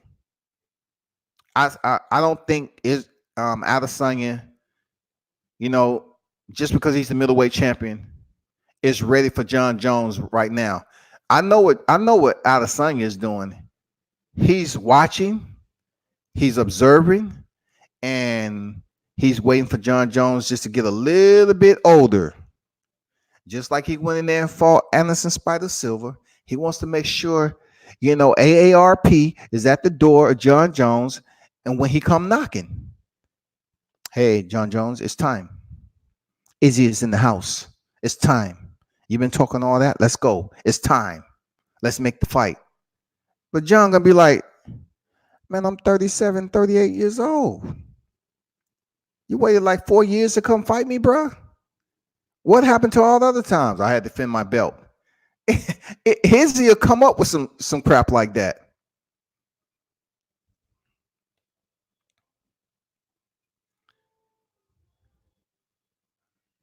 Mizzle said, if anything, Jon best himself. Mizzle on World Combat Sports. Hey, the Boxing King, what's good? What's good? Do you think Israel is too small for Jon Jones? Could you break it down? Right now, Adesanya is too small for Jon Jones. Right now, he's fighting middleweight, of course, 185. You know what I'm saying? Of course, he's a smaller fighter. But if the two was to meet, it's going to be a light heavyweight. So that means, like a lot of fighters, it's not impossible for them two to move up. Hear me out now. It's not impossible for Israel Adesanya to move up to 205. It's going to take him a good fight camp and a nutritionist that's pretty thorough with putting the calorie intake together so he can build some muscle, but not too much that it kind of take away from his striking asset, right? So if you say give him 8 weeks, I'm not sure if he's going to have a tune-up fight once he moves up to light heavyweight, just to get his diet right and see what his energy level is. But you're talking about Jon Jones, who is ready for heavyweight. Jon Jones right now, he's ready for heavyweight. So when Israel Adesanya moves up to face Jon Jones, if it's somewhere in the near future, he will be the smaller fighter. Guarantee it. The stronger fighter, in my opinion, is Jon Jones. Jon Jones is a freak. He's a freak of nature. We didn't get a lot of chances to see it, but guess what? The takedowns he was able to get successfully on Reyes, they was thorough takedowns. He even transitioned to a crotch lift, which takes a lot of freaking energy, man. And give it up to freaking Reyes for stuffing that. But Jon Jones was able to get takedowns in the back end of the fight. That goes to show you how strong he is. Now, I'm gonna be honest. We haven't really. We'll probably get to see it with Yoel Romero. With his wrestling pedigree. But as we seen with Robert Whittaker, he didn't use his wrestling a lot. But I'm telling you like this: we've seen Yoel Romero go in there against Paulo Costa and get outworked. Yoel Romero is like 42 years old, man. I know he just won like 27 million. I'm not sure if he even see the penny. But if Israel go in there and shut down Yoel Romero in 1 or 2 rounds, I'm going to have to reassess. I'm going to have to rethink. I'm going to have to reevaluate. And I'm going to have to see what the hell is going on with Israel Adesanya. How did this man continue to improve the way he's been able to improve on such a fast track? Seriously, if Israel Adesanya goes in here and shuts down Yoel Romero, we're talking about an Olympian wrestler.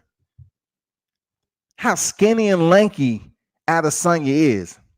Is he just able to stay on the outside and light up Yoel Romero and get the fight stopped? I'm telling you, that Jon Jones fight is going to happen quicker than we think. And I think I heard Izzy say that he don't need a tune-up. If that's the case, we might see him in an 10-week fight camp. It's difficult to put on that much weight and be thorough. Now, one thing he needs to understand, he needs to come correct, because if you move up and make 205, or just you the lighter fighter, you barely making 205 like Conor McGregor. You know what I'm saying? Conor McGregor, barely making 170, but Conor McGregor, he was able to fight at that weight class before, welterweight. For Izzy, if he moves up to 205, come on, do the math, man. Do the math. What we looking at? You think he gonna put on that much weight the right way, so it don't slow him down? He's still able to be swift, precise with his striking. Come on, man. You talking about putting on 20 pounds and going up there and facing a guy who's been contending, and really his body type is telling him, hey, John, it's time for you to move up to heavyweight. Seriously, man. On the Boxing King say, World Combat Sports, do you think Israel too small? Appreciate that comment. The Boxing King, salute to you. Israel couldn't tie John's shoestrings. And I agree with that, Mizzle, for real. I agree with you on that. The Boxing King, both fighters have gone tooth and nail in their last fights. Both fighters is Adesanya. Adesanya last fight with Robert Whittaker, he closed it down pretty early. I'm not sure if you're talking about Jon Jones. Jon Jones, this will make his 3rd decision. Jon Jones, he went decision with Anthony Smith, Thiago Santos, and even when Santos was hurt, come to find out he had a torn PCL, ACL, and ACL, MCL, and PCL. He still earned the respect of Jon Jones not to shoot in on him, because Thiago Santos is a black belt in BJJ. You know what I'm saying? So even when you take a BJJ practitioner with a hurt knee and they go to the ground, they still lethal. It's not like they don't know how to work for subs. They still lethal. Believe that. Grosso say both Izzy and Jones' strongest weapons are their creativity and high fight IQ. But Izzy has way more striking tools in the arsenal, and he's so fluid in footwork and spatial awareness. I understand that. And that's a damn good point. I don't disagree with Izzy having a broad range of intelligence. Okay, in the cage, he does. It's somewhat orientated around his kickboxing pedigree. That's real talk. He does. When you advance and move up to a high level, top tier striker in the world, such as Jon Jones, and it's not kickboxing, it's not mixed martial arts, you have to come up with a different game plan. You have to come up with a game plan that's much more lethal to earn the respect of Jon Jones. I guarantee you, if Jon Jones step in there with Adesanya, it's going to be a different fight plan. Jon Jones will absolutely bully Adesanya until Adesanya hits him with something to wake him up, to gain his respect. And even then, how many times did Reyes land on Jon Jones and hurt him? Several times yesterday, right? So you think Adesanya is going to come in there and land one shot? And Jon Jones is going to basically what? Keep his distance and fight on the outside? No, it's going to be a striking match. It's going to be just what you said, Grosso. It's going to be intelligence versus intelligence. Who has more in the wheelhouse? Who has more weaponry in their arsenal? It's going to be all of that. It's going to be who is able to switch up and set traps the best. And right now, when it comes to championship rounds, Jon Jones has it. Adesanya, he just won that title. You know what I'm saying? It's a lot of show improving. I still say to this day that Robert Whittaker had a lot on his mind. He wasn't trying to retain his belt. That's why he went in there reckless and he got knocked out. That's not the first time Robert Whittaker been stopped. Once again, that's why I try to break it down to you. Like a lot of people say, oh, Izzy did something to Robert Whittaker. He's a champion. But guess what? Early in Robert Whittaker's career, guess what? He was stopped. He was stopped. Stephen Wonderboy Thompson. You know, look at Stephen Wonderboy Thompson's style. Somewhat similar, wide stance, posturing, a lot of feinting. You know, one of the worst freaking welterweight bouts ever in the UFC was Stephen Wonderboy Thompson and Darren Till. I'm telling you, one of the worst fights ever in the UFC, hands down. But good point there, Grosso, about Israel Adesanya. You know, as far as him having way more striking tools, I wouldn't totally agree with that because I've seen Jon Jones change up his attack, his plan of attack with fighters. Lethal. I've seen him make changes in the cage. Lethal.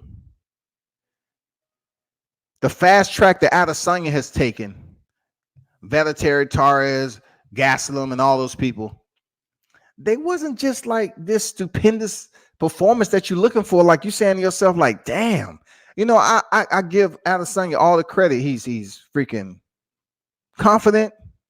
He does have talent. He does have a strategic cage IQ, fight IQ.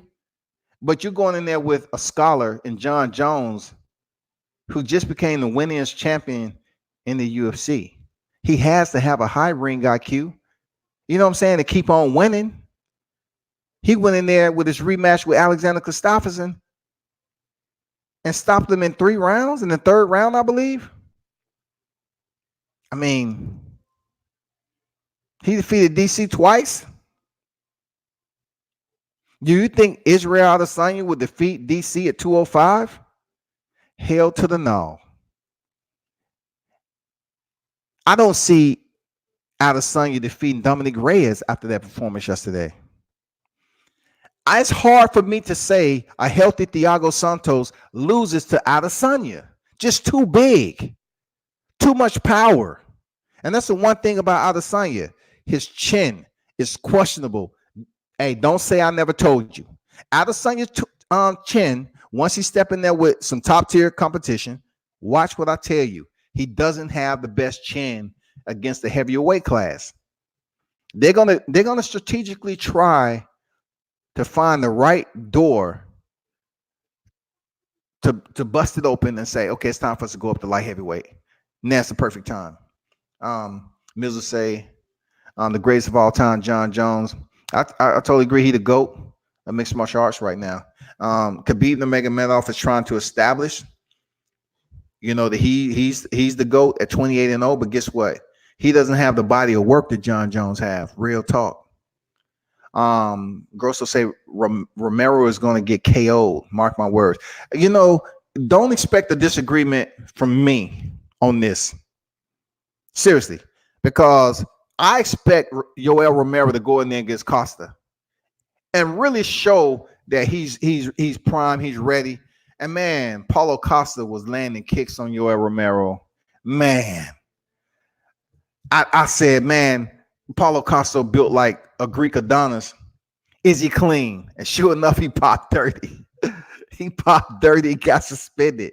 But goddamn it, he can fight, yo. Like Paulo Costa can fight. He put the beating on him. So yeah, I agree. He might get stopped. I can't disagree with you on that. Rashawn, Jon Jones won. Okay.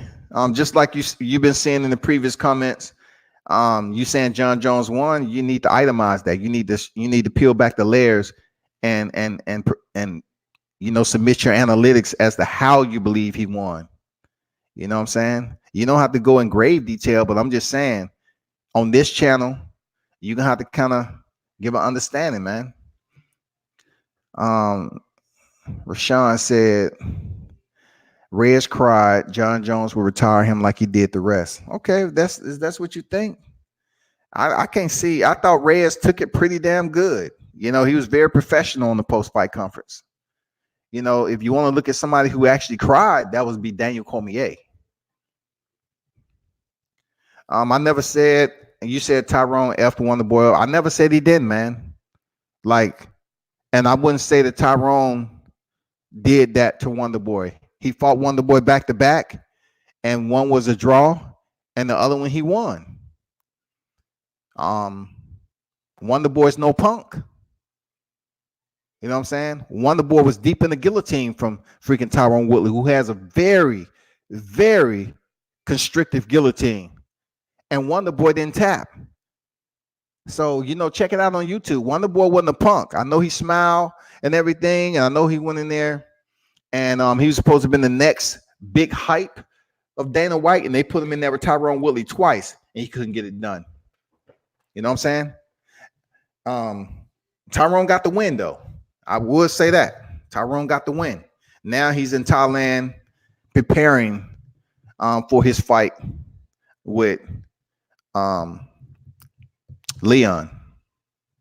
The one that Jorge Masvidal three-pieced up. Mac Mizzle said Reyes could get a rematch, though. If he's not injured.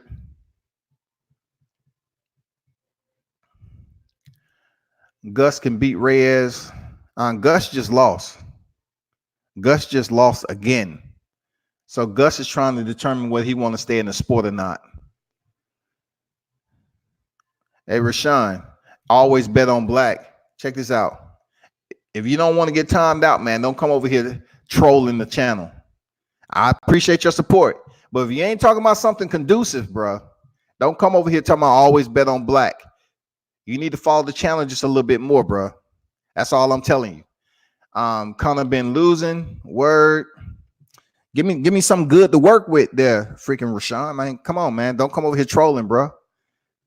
Appreciate your input, though. Grosso Izzy got KO flush on the tip of his chin one time, and people say he's a bum. Dare anyone to take a flush shot on the button and see what happened? Yeah, Izzy's been put to sleep, but it's not too many times you see him put to sleep in his kickboxing career. He was slept, but since he's been in the UFC, he's undefeated. Ain't nobody beat. Adesanya in the UFC. Rashawn, hey, Wonder Boy is not an argument with me. You rarely see Wonder Boy even around. I'm not sure why he's even on the surface of this topic. You brought him up facing Tyron Woodley. Wonder Boy, I just said that he had one of the worst bouts in welterweight history in the UFC when he fought Darren Till. All they did was just feint back and forth with very limited activity. I'm not advocating for Wonder Boy. You know, I mean, he's a good dude. He is who he is, but he's just not very exciting to watch. He's a very, you know, you look at his martial arts career, his Taekwondo. You look at his you know, regional championships and his world class championships. I mean, he's legit, but he just went downhill from there. You know, they've had plenty of people come over here that's supposed to be the next big thing, but they just don't have what it takes to get the belt. You know what I'm saying? Grosso said, Rashawn, Wonder Boy's championship material. I mean, Wonder Boy is not a bum by no means. I know it's easy for some people just to say, well, he lost to Tyron Woodley, but you have to understand, man. Stephen Wonder Boy Thompson is a high-level striker. He just hasn't did enough to evolve with the sport. Now, you may ask yourself, how can you evolve with the sport? It's plenty of ways to evolve with the sport. The sport has evolved so much from the UFC 1, where all the bouts was catch weight, to actually having organized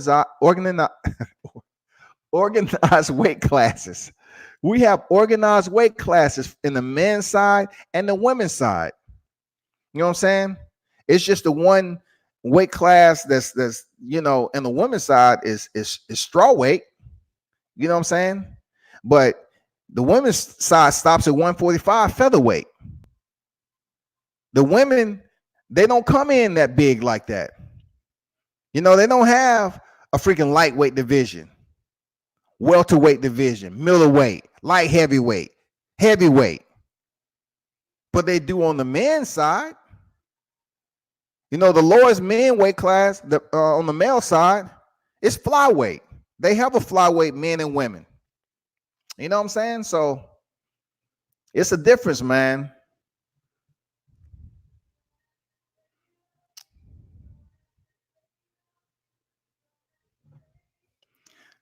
Boomerang said Jones versus Reyes reminds me of Johnson versus Hudo. I'm just trying to see the clarification, just trying to do a little magnification on how that fight mirrors Johnson and Cejudo, because it was definitely, are you talking about the first one or the second one? Because the first one, you know, Demetrius shut him down and landed knees to the body, and he exposed a weakness of Henry Cejudo. So Demetrius Johnson was able to get him in a clinch, which, you know, for a 125-pound fighter, Demetrius Johnson is a beast. He is an absolute beast. Now, I know I just said Jon Jones was a GOAT, but goddamn it, contradicting. I got to contradict myself a little bit. Demetrius Johnson is a beast, man. He just wasn't fan friendly and wasn't too much of a brash trash talker. But we're talking about a person who defended his title like 11 times, right? What he did to Henry Cejudo was exploit a weakness in his midsection, and he was able to land knees and finish him with ground and pound. But the second time around, Henry Cejudo took almost 2 years to return back to the cage with Demetrius Johnson. And he had a much better game plan. He was able to take Demetrius down. That was big. And you might say to yourself, well, he was an Olympic gold medalist in wrestling. Yeah. But one attribute that Demetrius Johnson had was his takedown offense, his wrestling. And Henry Cejudo had the dynamic that day. Like Henry Cejudo, it was his moment. I mean, it took him like 2 years to return for that rematch. And he ended up winning the title, man. I just don't see a correlation between Reyes and Jon Jones, Henry Cejudo and Johnson. I just don't see it. I just don't see it, man. I cannot agree with you on that. Grosso said, World Combat Sport, what do you think about Valentina Shevchenko's performance? Man, hey, it was on point. Just the way I thought. Shevchenko, man, is a killer. Shevchenko is one of the most talented females in the UFC. When I seen Caitlin Chudikin, when I seen her, it reminded me of when Holly Holmes came on the scene. You know, they was good enough to make it to the top, but they haven't quite evolved their entire skill set against a fighter that's well-rounded like Valentina Shevchenko. And for her to put her in a crucifix, that is so, look, you rarely see that happening. In jiu-jitsu, they do it a lot. Like, you really have to be a belt below or inexperienced for somebody to put you in a crucifix. But when you're talking about just straight jiu-jitsu, not combat jiu-jitsu, just straight grappling, whether it's gi or no gi, you might see this. But for her to be able to work the same takedown with Chudikin, right, and get it, and just work her like it was a day session on the mats. Valentina Shevchenko just had her way with her, and when she locked in that arm, I knew it was over. Like, when she locked in that crucifix, it was a wrap. Shevchenko is a tyrant when it comes to mixed martial arts. She's one of my favorite fighters, the Bullet. She's one of my favorite fighters, man, on the female side. You know what I'm saying? I still have to go with my girl Thug Rose Namajunas, though. You know, that's my A numero uno coming up through the ranks. But what she did to Caitlin, it's not surprising because Caitlin's game hasn't evolved enough. Her game hasn't evolved enough, period. It just hasn't. That's just like Mackenzie Dern. Mackenzie Dern, the hype, a lethal bull constrictor in jiu-jitsu. Her jiu-jitsu game is just on a whole nother level. But her mixed martial arts, her striking, her overall, oh my goodness, she need work. And shout out, I know she just had a kid, but oh my good, they need to slow her down. Just like Andrea. Amanda Lee, I believe, Amanda Lee, who fought yesterday and lost to a veteran who takes entirely too much punishment. She's another one. Her IG profile was much more incredible than her skill set. These women, that's why you haven't seen Paige Vanzant back in the picture, because Paige Vanzant, I'm going to give her the benefit of the doubt. You know, she says she make more money in her IG than she do the UFC. I get it. But look, check this out, though. I hope she is staying out the sport as long as she is to evolve her game, because she was another one. Paige Vanzant had the looks and the heart. She was what you call a beautiful nightmare. You know what I'm saying? But her skill set was subpar when it came to her competition, her division. And she was getting beat down, subbed out. They have to leave. They have to take more time to evolve. If they're weak in something, and especially if their mat time is not proficient enough and they keep getting subbed out, well, guess what? You need to work on your wrestling, and you need to put on a gi and work on quality mat time with some jiu-jitsu specialists. It's no freaking common denominator that is worse than thinking that you can fake having a jiu-jitsu game. It's no way, no how that you can fake your BJJ game. You either on the mat or you're not. If you're not, it's going to show once you get into a situation where you have someone that's actually schooled in BJJ and they start setting you up. They start taking you through the ringer. They start goddamn setting traps.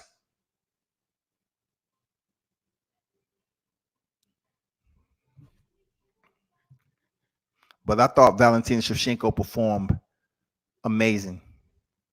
I mean, the Bullet, her level of striking. I just want to see her move back up and face Amanda Nunes. Amanda Nunes is a current 135 and 145 champion, right? I want to see her move back up. She's lost to Amanda Nunes twice, and I thought that she won the rematch. But of course, when it comes to the face of the UFC and certain champions, certain judges want to say, okay, that's Amanda Nunes put her work in. Now, granted, she earned it. All right. She earned it. Like I told you about the featherweight championship with her stopping Chris Cyborg. Chris Cyborg didn't want to be in the UFC anymore. Chris Cyborg just became the first woman ever to become a 4-time women's champion in different divisions. I mean, different organizations. You know what I'm saying? If you look back on when she fought Gina Carano, we're talking about a bulked up. There ain't no way you can tell me she was clean, but we're talking about a bulked up Chris Cyborg, man, who went to work on Gina Carano. And give it up to Gina Carano. I don't care how many movies she do. Man, I was looking at her closely in that fight, and she's not a punk. Gina Carano is not a punk to be in there with a fighter like Chris Cyborg at the time, who was just brutal. There's no way you can tell me she was clean. You know what I'm saying? And Gina Carano did her best to make it out of that fight. And Cyborg was just too strong, man. But shout out to Gina Carano, man. She was like the pioneer. Seriously. One of the pioneers, man, before Cyborg stopped her. What do you think about Valentina Shevchenko performance and possible future matchup with Weili Zhang if she KOs Joanna Jędrzejczyk? Now check this out. Weili Zhang, right? What she did with Jessica Andrade, it's not something that you have to look at and say, well, I'm surprised that she did that to Andrade. It's Andrade, whatever. I'm surprised she did that. There, that's what she get. Jessica Andrade fight the same way. She tried to bully and boss her opponent around, use extreme pressure with punches, and think she's just going to overpower. No, you're not going to do that, especially some of these foreign fighters from neighboring countries that come over here and they don't have a champion in the division, period. When you get these fighters from Korea, Russia, China. So Weili Zhang gave back the medicine that Jessica was dishing out, and it wasn't that hard to do. She was just a stronger fighter, and she shut down Andrade. It's not the first time Jessica's been shut down. It's not the first time. And guess what? Weili Zhang going in there against Joanna Jędrzejczyk. What's wrong with Joanna? At one point in time, she was the one that couldn't be defeated. She was going on her 6th defense before Thug Rose shut her down. Right? She refused to evolve. I like her bravado, but Thug Rose changed her life. But still, you know, she's kind of funny in her own way. You know, she's kind of, has her own type of style. But one thing we know about Joanna facing Weili Zhang, she's going to find out what that clinch work is all about. She's going to find out, power. If Thug Rose was able to stop Joanna Jędrzejczyk, you don't think that Weili Zhang may do the same if she get in close? Like, you talking about Weili Zhang, the first Chinese female champion, first champion in the UFC, period, from China. So for her to go in here and not to defend her title once, like Jessica Andrade, it's going to be a disappointment. And people are going to be looking for her ass when she get off the plane. I'm like, hey, come on. You had a high point in your career. You stopped the Brazilian, and then you go in there and you allow Joanna to get the title back. What's this about? This is not what we talked about. We talked about you keeping that title for a long time. We talked about you potentially facing Thug Rose Namajunas now that she's due to come back. She's due to come back. So the next opponent, from what I'm hearing, is a rematch with Jessica Andrade. But I truly believe, I got to be careful saying this though, because Joanna can fight, but I just don't think she's evolved her game that much.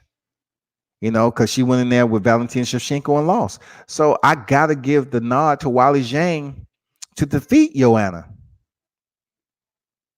I do. Because, as much as I like Joanna's striking capability and the level that she's on, she just don't have a variety to switch it up. Like, when can a fighter, think twice about getting in close to Joanna besides the kicks and punches? Do you actually believe she's gonna lock up and try to go for a takedown like Valentina did when she took Caitlin down this weekend? Does Joanna present that threat at her division at 115? Do she? I don't think she does. I don't think Zhang is going to be in there worrying about Joanna going for a takedown. Now, she may shock us and show up with a whole nother wrinkle to the skill set, but I don't see it.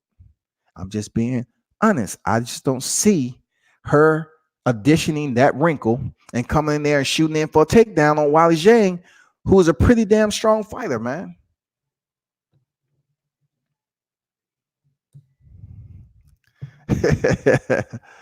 Grosso said Weili Zhang was built in the laboratory. Like what's his name? The basketball player, man. Like the hurler. Look, when you see these Chinese players come out the woodworks and they super duper freakish, man, I don't try to think about what was going on as a kid to build them up to that point. But when I saw that Chinese hurler in the 110 outrunning all the athletes that are considered to be fast, I'm like, how is this dude running that fast? How is this basketball player that tall? But I don't think Weili Zhang, that would be a little bit, discriminating, that she was built in the laboratory, because, as many, insults and defaming comments people talk about black people in general, we can't really talk about Weili Zhang being built in the laboratory.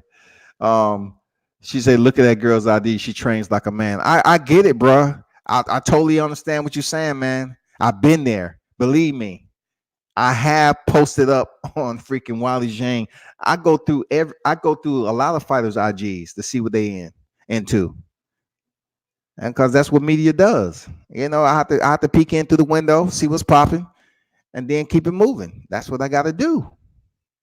But I see this fight going in the favor of Weili Zhang, to be honest, y'all. That's all I can say about that. I see it going in the favor of Weili Zhang defending her title. If Joanna Jędrzejczyk, who is very experienced in the sport, if she comes in there with a different wrinkle, like I'm saying, and she goes in for a takedown and she gets a takedown, still I have to go to phase 2. Like, what are you going to do once you get the takedown and you in the guard? Right then and there, my whole mindset is like, I want to see how she passes the guard. What technique is she going to use to pass the guard? Like, are she going to land strikes from the top position? What are we going to see? I'm learning. I'm like trying to process the whole entire movement and what she needs to do and what she isn't doing. That's the only way you totally understand what's going on in mixed martial arts. You definitely have to get taught. And I would like to see how she goes through the process once she gets her opponent on the ground. And if she isn't able to get the takedown, will she be able to go for another attempt like Jon Jones did yesterday? Jon Jones continued to apply pressure. And when he shot in, Jon Jones, amazingly, surprisingly, he didn't even set it up with a kick, a jab, a punch set. Jon Jones just shot. Like, it was a bit sloppy. I'm not going to lie. It was a bit rudimentary to me for such a high-level striker like Jon Jones. Like, I was totally surprised how far out he shot in on Dominique Reyes. And Dominique wasn't even clear-headed enough to shoot for a knee, to try to launch a knee, to basically, see what his fast twitch fibers was like. He really wasn't, watching or paying attention. For Jon Jones to shoot from that far out, it was amazing to see him lock up on Reyes, man. Turn the corner, get the takedown. And then not only when Reyes made it back to his feet, he changed his grip, and he went for another type of takedown, a crotch lift. He wasn't able to get that. So Jon Jones, man, he was kind of relentless at times, enough to the point where, he wasn't overexhausting himself. I like that, man. And, it was a lot to learn, for real. Gross will say, who did you have in the Derek Lewis versus Latifi fight? Good judging for Lewis, or ineffective ground control. When you're dealing with big guys like that, and you say to yourself, like, Latifi was able to take Derek Lewis down. I'm like, who can't take Derek Lewis down? But what happens when you take him down and you aren't working? You have to take these fighters down and do work. You can't take a popular fighter like Derek Lewis to the ground and not put in work. You got to work, or else you're going to get stood up by a solid referee. But in my opinion, Derek Lewis, man, he didn't do enough. Like, I like him as a fighter, but I don't see him earning a championship anytime soon. Like, do I see him beating Stipe Miocic? I mean, I'm just trying to figure what Derek Lewis is what's his itinerary. You know what I'm saying? I'm just trying to find out what Derek Lewis itinerary is. Like, where is he trying to go in his career? I know he has back problems. He's been getting his back worked on and everything. He's a beast. Derek the Beast, he's a beast, man. Hands down, period. He's a beast. But where is he trying to go in his career if he isn't trying to evolve and get his cardio together? I seriously think he has back problems still. You know what I'm saying? I seriously think so. He has back problems. That's why he isn't as active as he should be. That's what I think.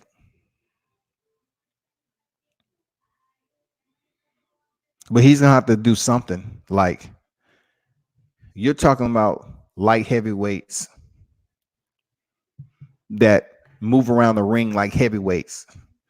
Derek Lewis is built like a heavyweight fighter, but he's fighting in a division where you have much faster fighters that's going to give him problems.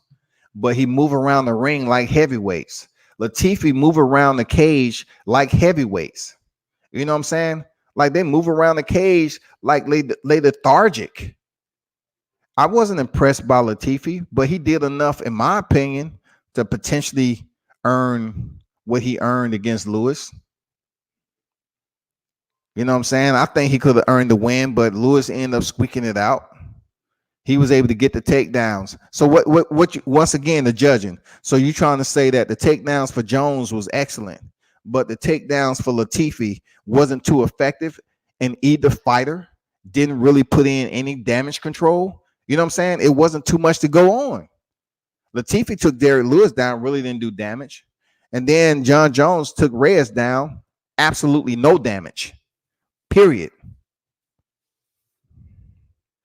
So you could tell Latifi, he really don't work on his ground game that much. I'm not saying he has no ground game, because obviously he was able to successfully take Lewis to the mat. But it's cool. It's cool though. We'll see what happens, because looking at the division, just put it this way, Derek Lewis, right? Just look at all the people that's above him in that division.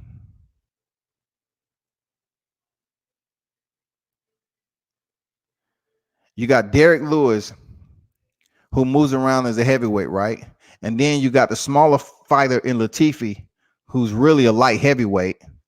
Derek Lewis right now, all the people that's above him is JDS, Curtis Blades, who they trying to get for a title shot, and Francis Ngannou. Francis Ngannou and Curtis Blade beats Derek Lewis. And then you have Rosenstruck, who most recently busted open Alistair Overeem's lip. They thinking he the next Francis Ngannou.